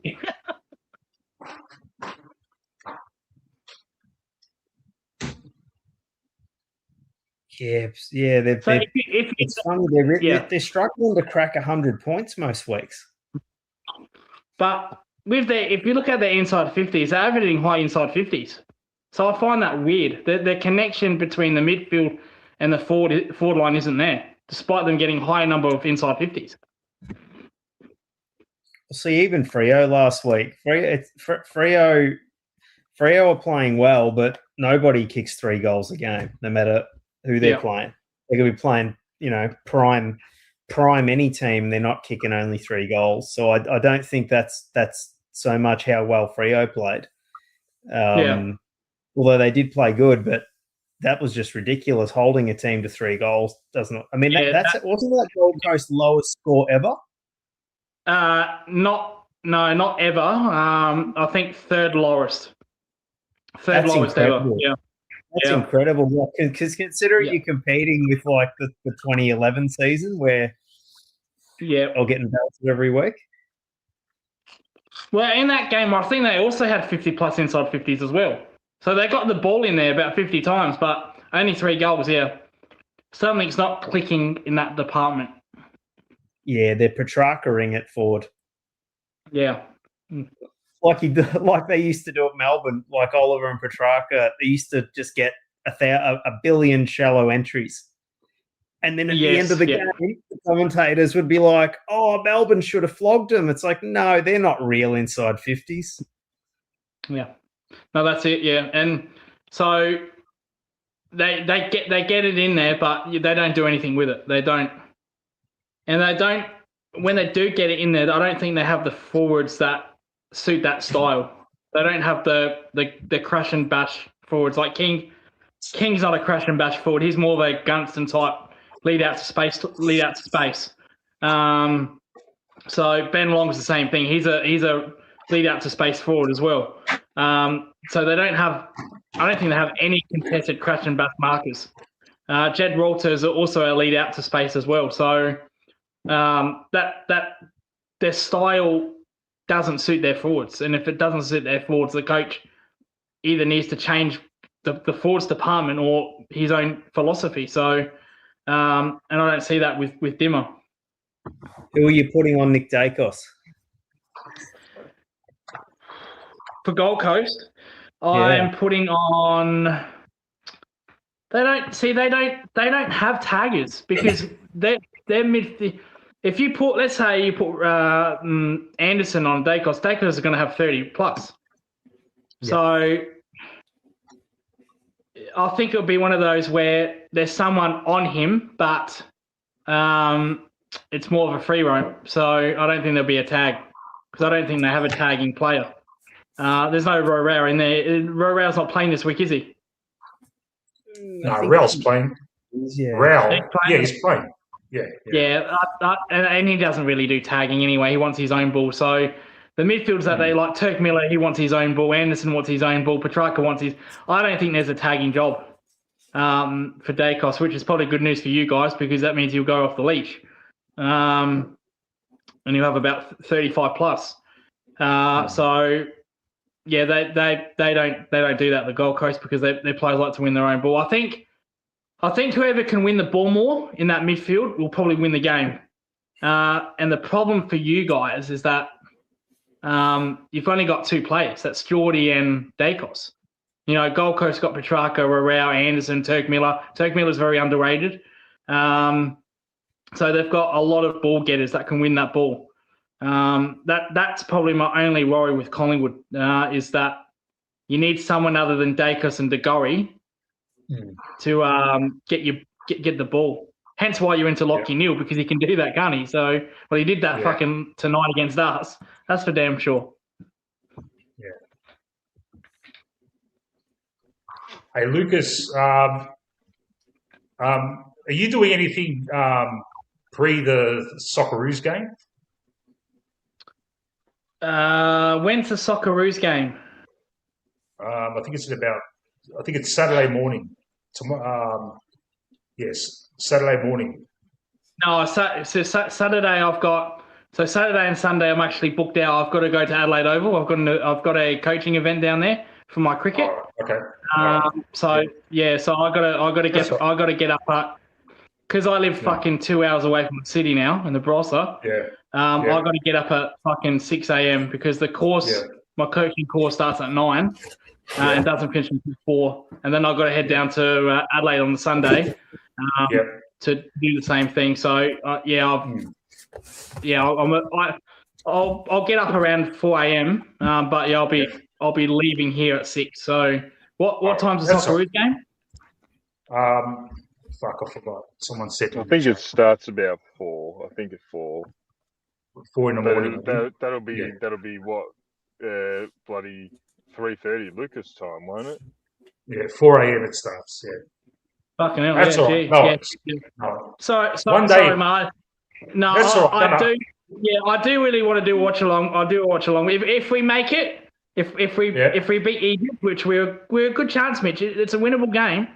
Fucking right, it is. I'll make this deal with you. I'll do the one in the quarterfinals with you. Fucking oath, man. We're going to collaborate one day, mate. Yeah. So you live in the Barossa. Yeah. Sorry, I was going to change the subject. You live in the Barossa Valley. Give us what's the best fucking red and what's the best white coming out of there, mate? I don't. Well, I'm a city person. I fucking can't stand being here. Nothing against the Sell the Barossa, mate, to us, mate. You know. Fucking house prices in the city, man. Fucking hell. Take me back to the 90s. No, it's a nice place. You got your nice country towns. The best thing about a country town, Mick, is a bakery. If they've got a good bakery, then you're in. Yeah. That's what it's all about. Especially if they make a good kitchen bun or cream bun, whatever you want to call it, or meat pie. Yeah. So, if which they usually do. So there's a couple in the Barossa in Kapunda. There's one in Newry. The one in Kapunda is pretty good. I've been there a couple of times. It's a bit further out. It's probably about an hour from hour and a half from the city. Would I be too intrusive if I ask which town you're in right now, or you'd like to keep your anonymity? No. I'm at Newry. Newry up there. Okay. How do you fucking say that again? Say it. Technically, it's Newry up Pa, but everyone's Newry up Ta. Okay. All right. So yeah, I'm looking to sell. I'm looking to sell to get back to the city. So it won't be in the next. Hopefully by the end of the year. Hopefully.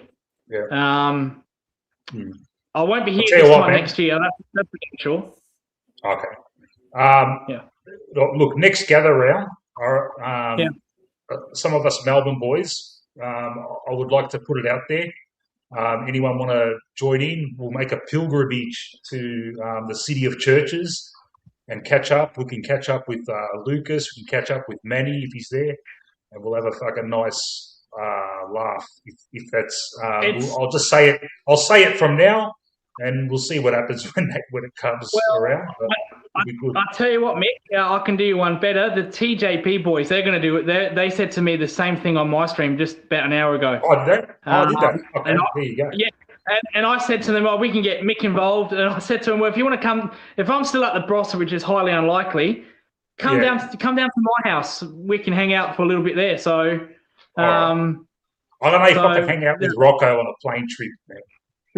No, not a plane trip. Not a plane trip. Byron and Rocco want to drive from Melbourne to Adelaide together. Oh, even worse, mate. Fucking hell, mate. We'd end up fucking having a blue, man.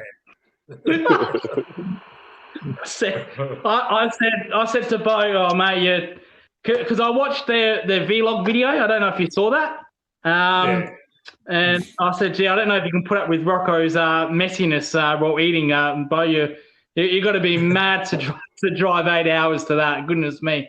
I did that once when I was 13 years of age on a train. And 2 hours in, I was absolutely over it. I think I took that was a yeah. They're up and about, those boys are. Fucking hell, take it easy, man.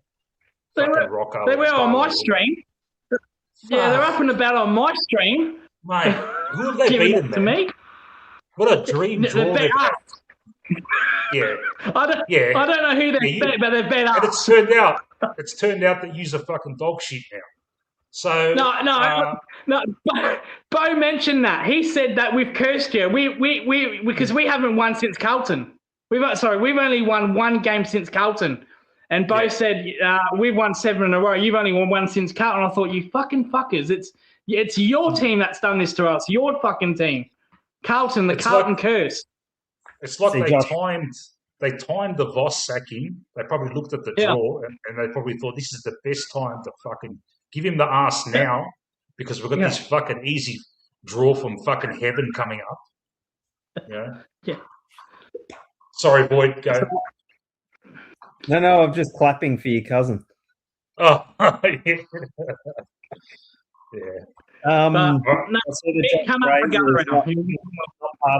Not part of the process, the coaching process. So he was being sincere when he said he didn't want the job. Yeah, he said that from day one, didn't he? He said, I'm not interested, wins 2 games in a row, not interested, wins 5 games in a row, not interested. They're going to win 8 games. I think they're going to win 8 games in a row because they've got Richmond this week and he still doesn't want it. So I would have fucking retired. I'll just retire with an 8-0 on my CV and never coach again. But look, he was there when Voss was fucking up. He knows what the deal is. If he fucking loses fucking 3-4 games in a row, the way they fucking turn on themselves over there. He can see what happens behind the scenes there. The fucking Carlton have got a bunch of fucking coterie groups that are all fucking vying with each other for power, and it affects the coaches and everything, mate. So Fraser can see all that. So he's gotten the job as a caretaker, but he knows what the story is, mate. Once they lose 3 or 4 in a row, mate, they start they get the knives out. You won't want to be part of that. Elliott's in a room somewhere in like an iron lung. His head's like in a jar, and they go to it for sage advice. Yeah. Just to let everyone know, Warble, you're in the chat now. Warble's going to do a stream straight after me. I'll be finishing up very soon. Warble, do you want to put your link up on the chat now? And so it can be a seamless transition. Well, I look forward to your 10-hour stream, Mick. No, those days gone, man. I did 7 hours once. Yeah. I used to do it, man. I used to do 7-8 hour streams, man. Yeah. Mate, it's just not. It doesn't work, man. Mate, I was on the Warbles. I'll tell you what. I was on the Warbles last night. I didn't get off till 3 a.m. And then I thought, fuck, I forgot my. So I was in bed and I thought, fuck, I forgot my tipping show. Got up, did the tipping show at fucking 4 a.m. Went back to bed, woke up at fucking 2 in the afternoon. Forgot, and I didn't. And I went into the studio for my watch along, and I didn't even fucking put it in. I forgot to put in the broadcast. I think, holy fuck. So I was in panic mode. Same thing's going to happen tonight, mate. You're going to jump on Warble after this, and you'll be there till fucking 4 in the morning, mate. Yeah. But I can. No, Friday's fine. It's just this weekend for my course. So, well, when he did his 36-hour stream, I was happy to contribute 4 hours of that. And that was me done. So, I don't think I'll be doing a 36-hour stream. One day I might do a 24-hour for charity or something, but that was mad. Yeah. That was mad by Warble doing that. Enjoyed it though. Warble's birthday. It wasn't meant to happen though. It was just a weird day. It was just It was a watch along that just never stopped. Void, I swear you were on that for 24 hours of that. You were on there all day and night, Void, I swear. Because I did the 4 hours, I went to bed, you were still on there. I was busy that day. I got on, you were still there. Were you there for literally 24 hours, mate? Did you get any sleep that day? A couple of hours. Yeah, it took me back to my bad old days, I haven't been up that long for a while. It's actually Matt's birthday. The clock. It's Friday now. Happy birthday. Happy birthday, Mr. Wharf. He's saying he's going to be doing a Socceroos pre-game pre-game. Oh, nice. Yeah. Happy birthday, Matty, mate. You're an absolute legend. And it's still Thursday in Thailand, he's saying. Well, we're saying happy birthday because it's Friday now in Australia. Yeah, mate. it's right. Still technically Thursday for me, but I'll say happy birthday in case I forget it. But Mick, no, we got this test series coming up in August. Mick, we will do cricket streams for that. Trust me, we'll do that. I can't wait, man, because really want to. And for once, we'll be able to vent together if the Aussies get shit the bed against the Kiwis or the South Africans or the Bangladeshis, mate. Mate, we've got India in India. We've got the Ashes next year in England. I swear, if we don't win that series, I might do a meltdown of all meltdowns. South Africans, we've got about 15 Test matches in the space of 6 months. That's going to be great. So, how great's that, mate? Fucking red ball cricket, mate, the best. I wish it happened every year. I wish it was not the Ashes every year, but I wish we had 16 matches a year. That'd be nice, but too much T20 in fucking big bullshit leagues, Mick, these days, that puts me off it. Yeah, and no, it'll be good, man. And it's just, it was. How good was it to see the fucking Poms lose to fucking the Kiwis, man? Oh well, they're in Yeah. No, I'm actually a little bit angry. I wish fucking we played England right now. We'd smash them. We'd smash them if we played them now. So I'm a bit angry because they get to reset. They'll probably sack their coach. Stokes is no longer there, and they'll fucking probably retain the Ashes and piss me off. So we never get them at the right time, do we? He's got to be one of the most arrogant fuckers out there, man. Fuck me dead, man. How the audacity of that guy! I admire him. Yeah. I admire him as a player. You know, I do. Yeah. You know, all right. He's a good number 6 batsman, and whenever he gets the ball, he seems to fucking break up a partnership. But his demeanor, like, you know, when he bowls himself, like, till he gets in. No wonder why he's always injured, mate. He fucking bowls too many overs, but take it easy. You want to do the whole thing yourself, mate. You got fucking other bowlers there, man. I think Ben Stokes is a moment's cricket. I think he was a better bowler than batter. But I think his career, he's a moment's player. He wasn't consistent enough for me, but he's on his day. Well, we saw with Headingley in fucking England. Oh, that killed me that day. I didn't sleep that night. I couldn't believe that. But he's a moment's player. Yeah. So any given day he can do anything, but he's not consistent. I think he's more consistent with the ball than with the bat. So he's a good all rounder. Probably statistically he's second behind Callis statistically, which we can't ignore. But I think he's a more moments player than consistent player. Yeah. My favourite Ben Stokes moment was the last Ashes in England when he took that fucking catch, but he threw it up too fast. Like a dickhead. It's like, what a dickhead, man. You've just fucked it up for your country because you got carried away, mate. Fucking hold the catch, mate. Nah. What the fuck's that, man? Well, they're gonna probably make Joe Root captain now, so we've seen that before. But no, Void. I still, they're on my list. Those movies. Gentle reminder. That's. I love to talk movies, but I know Mick has to go. Sorcerer. No. I put it in the chat in case you forgot, because I mentioned it on the stream, and I know that you probably didn't write it, so I thought I'll chuck it down. So put it in the chat, But no, Mick, no, England, New Zealand, they had a hell of a series, and they had injuries in that third test. They didn't play Jamieson, Henry wasn't playing, and to win that match was incredible. So I wish we could fucking do that. So New Zealand won 2 series in England in the last 5 years now, and we haven't won one since 2001. So Mick, I said I'd take that over Geelong winning a flag. Mick, I would be happy. I'd go this far, Mick. This can be clipped and put in your famous vault.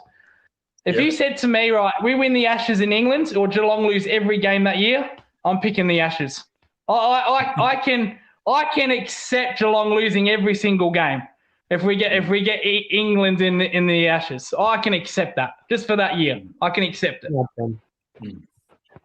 Cheerio, Benny. Thanks for joining us, bro. Good night, Benny. See you, mate. Ben. Thanks, Paul. Mate. I'll see you guys Saturday at some stage. I might pop in on your VFL stream too. Give that big baby in my arms. No worries, Benny. Yeah, let it recover a bit and shrink. Yeah. Ciao, guys. Yeah. Good up, Benny. Mate. Hey, Shorty, 10 o'clock in the morning on Saturday. Are you going to be up, mate? Yeah, should be. Yeah. Yeah? Oh, beautiful. Because I'm going to wake up early as to watch the soccer, and then I'll just stay up and do the VFL watch along. We'll do the VFL watch along, and then after we're done, Matty will probably do his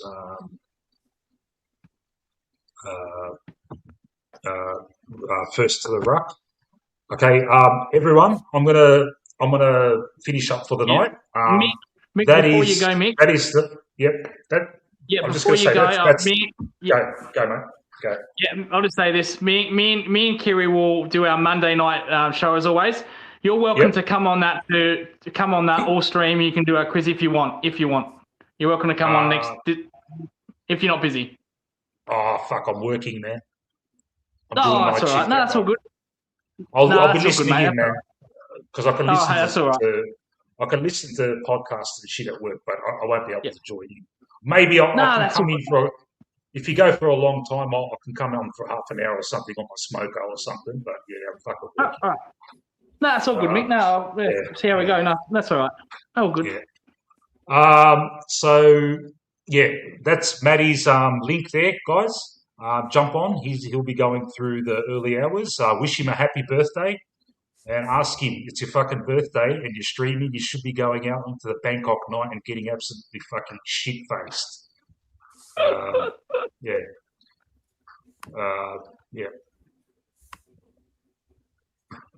All right, people. Thank you very much. Thank you, Voidoid. Thank you, Adrian. Thank you, Sean, and thank you, Lucas, and everyone else that's joined us. Thanks, everyone. Thanks, Mick. Good on you, Mick. No worries, guys. I will see you guys again. I'll be doing a VFL watch along. I'll probably start about 9:30 in the morning on Saturday. Then I'll be doing fan cams afterwards, after the game, after Anthony's done. And all good. Have a good night. If you joining Matt's stream just after this, all the best. Happy birthday, Matty. And all the best. And thanks, everyone. Can the pies. Can the pies. Can the Socceroos. Can the pies. Can the Socceroos. That's the way, mate. All right. I'll end it now. And catch us all later. Thanks, guys. Bye.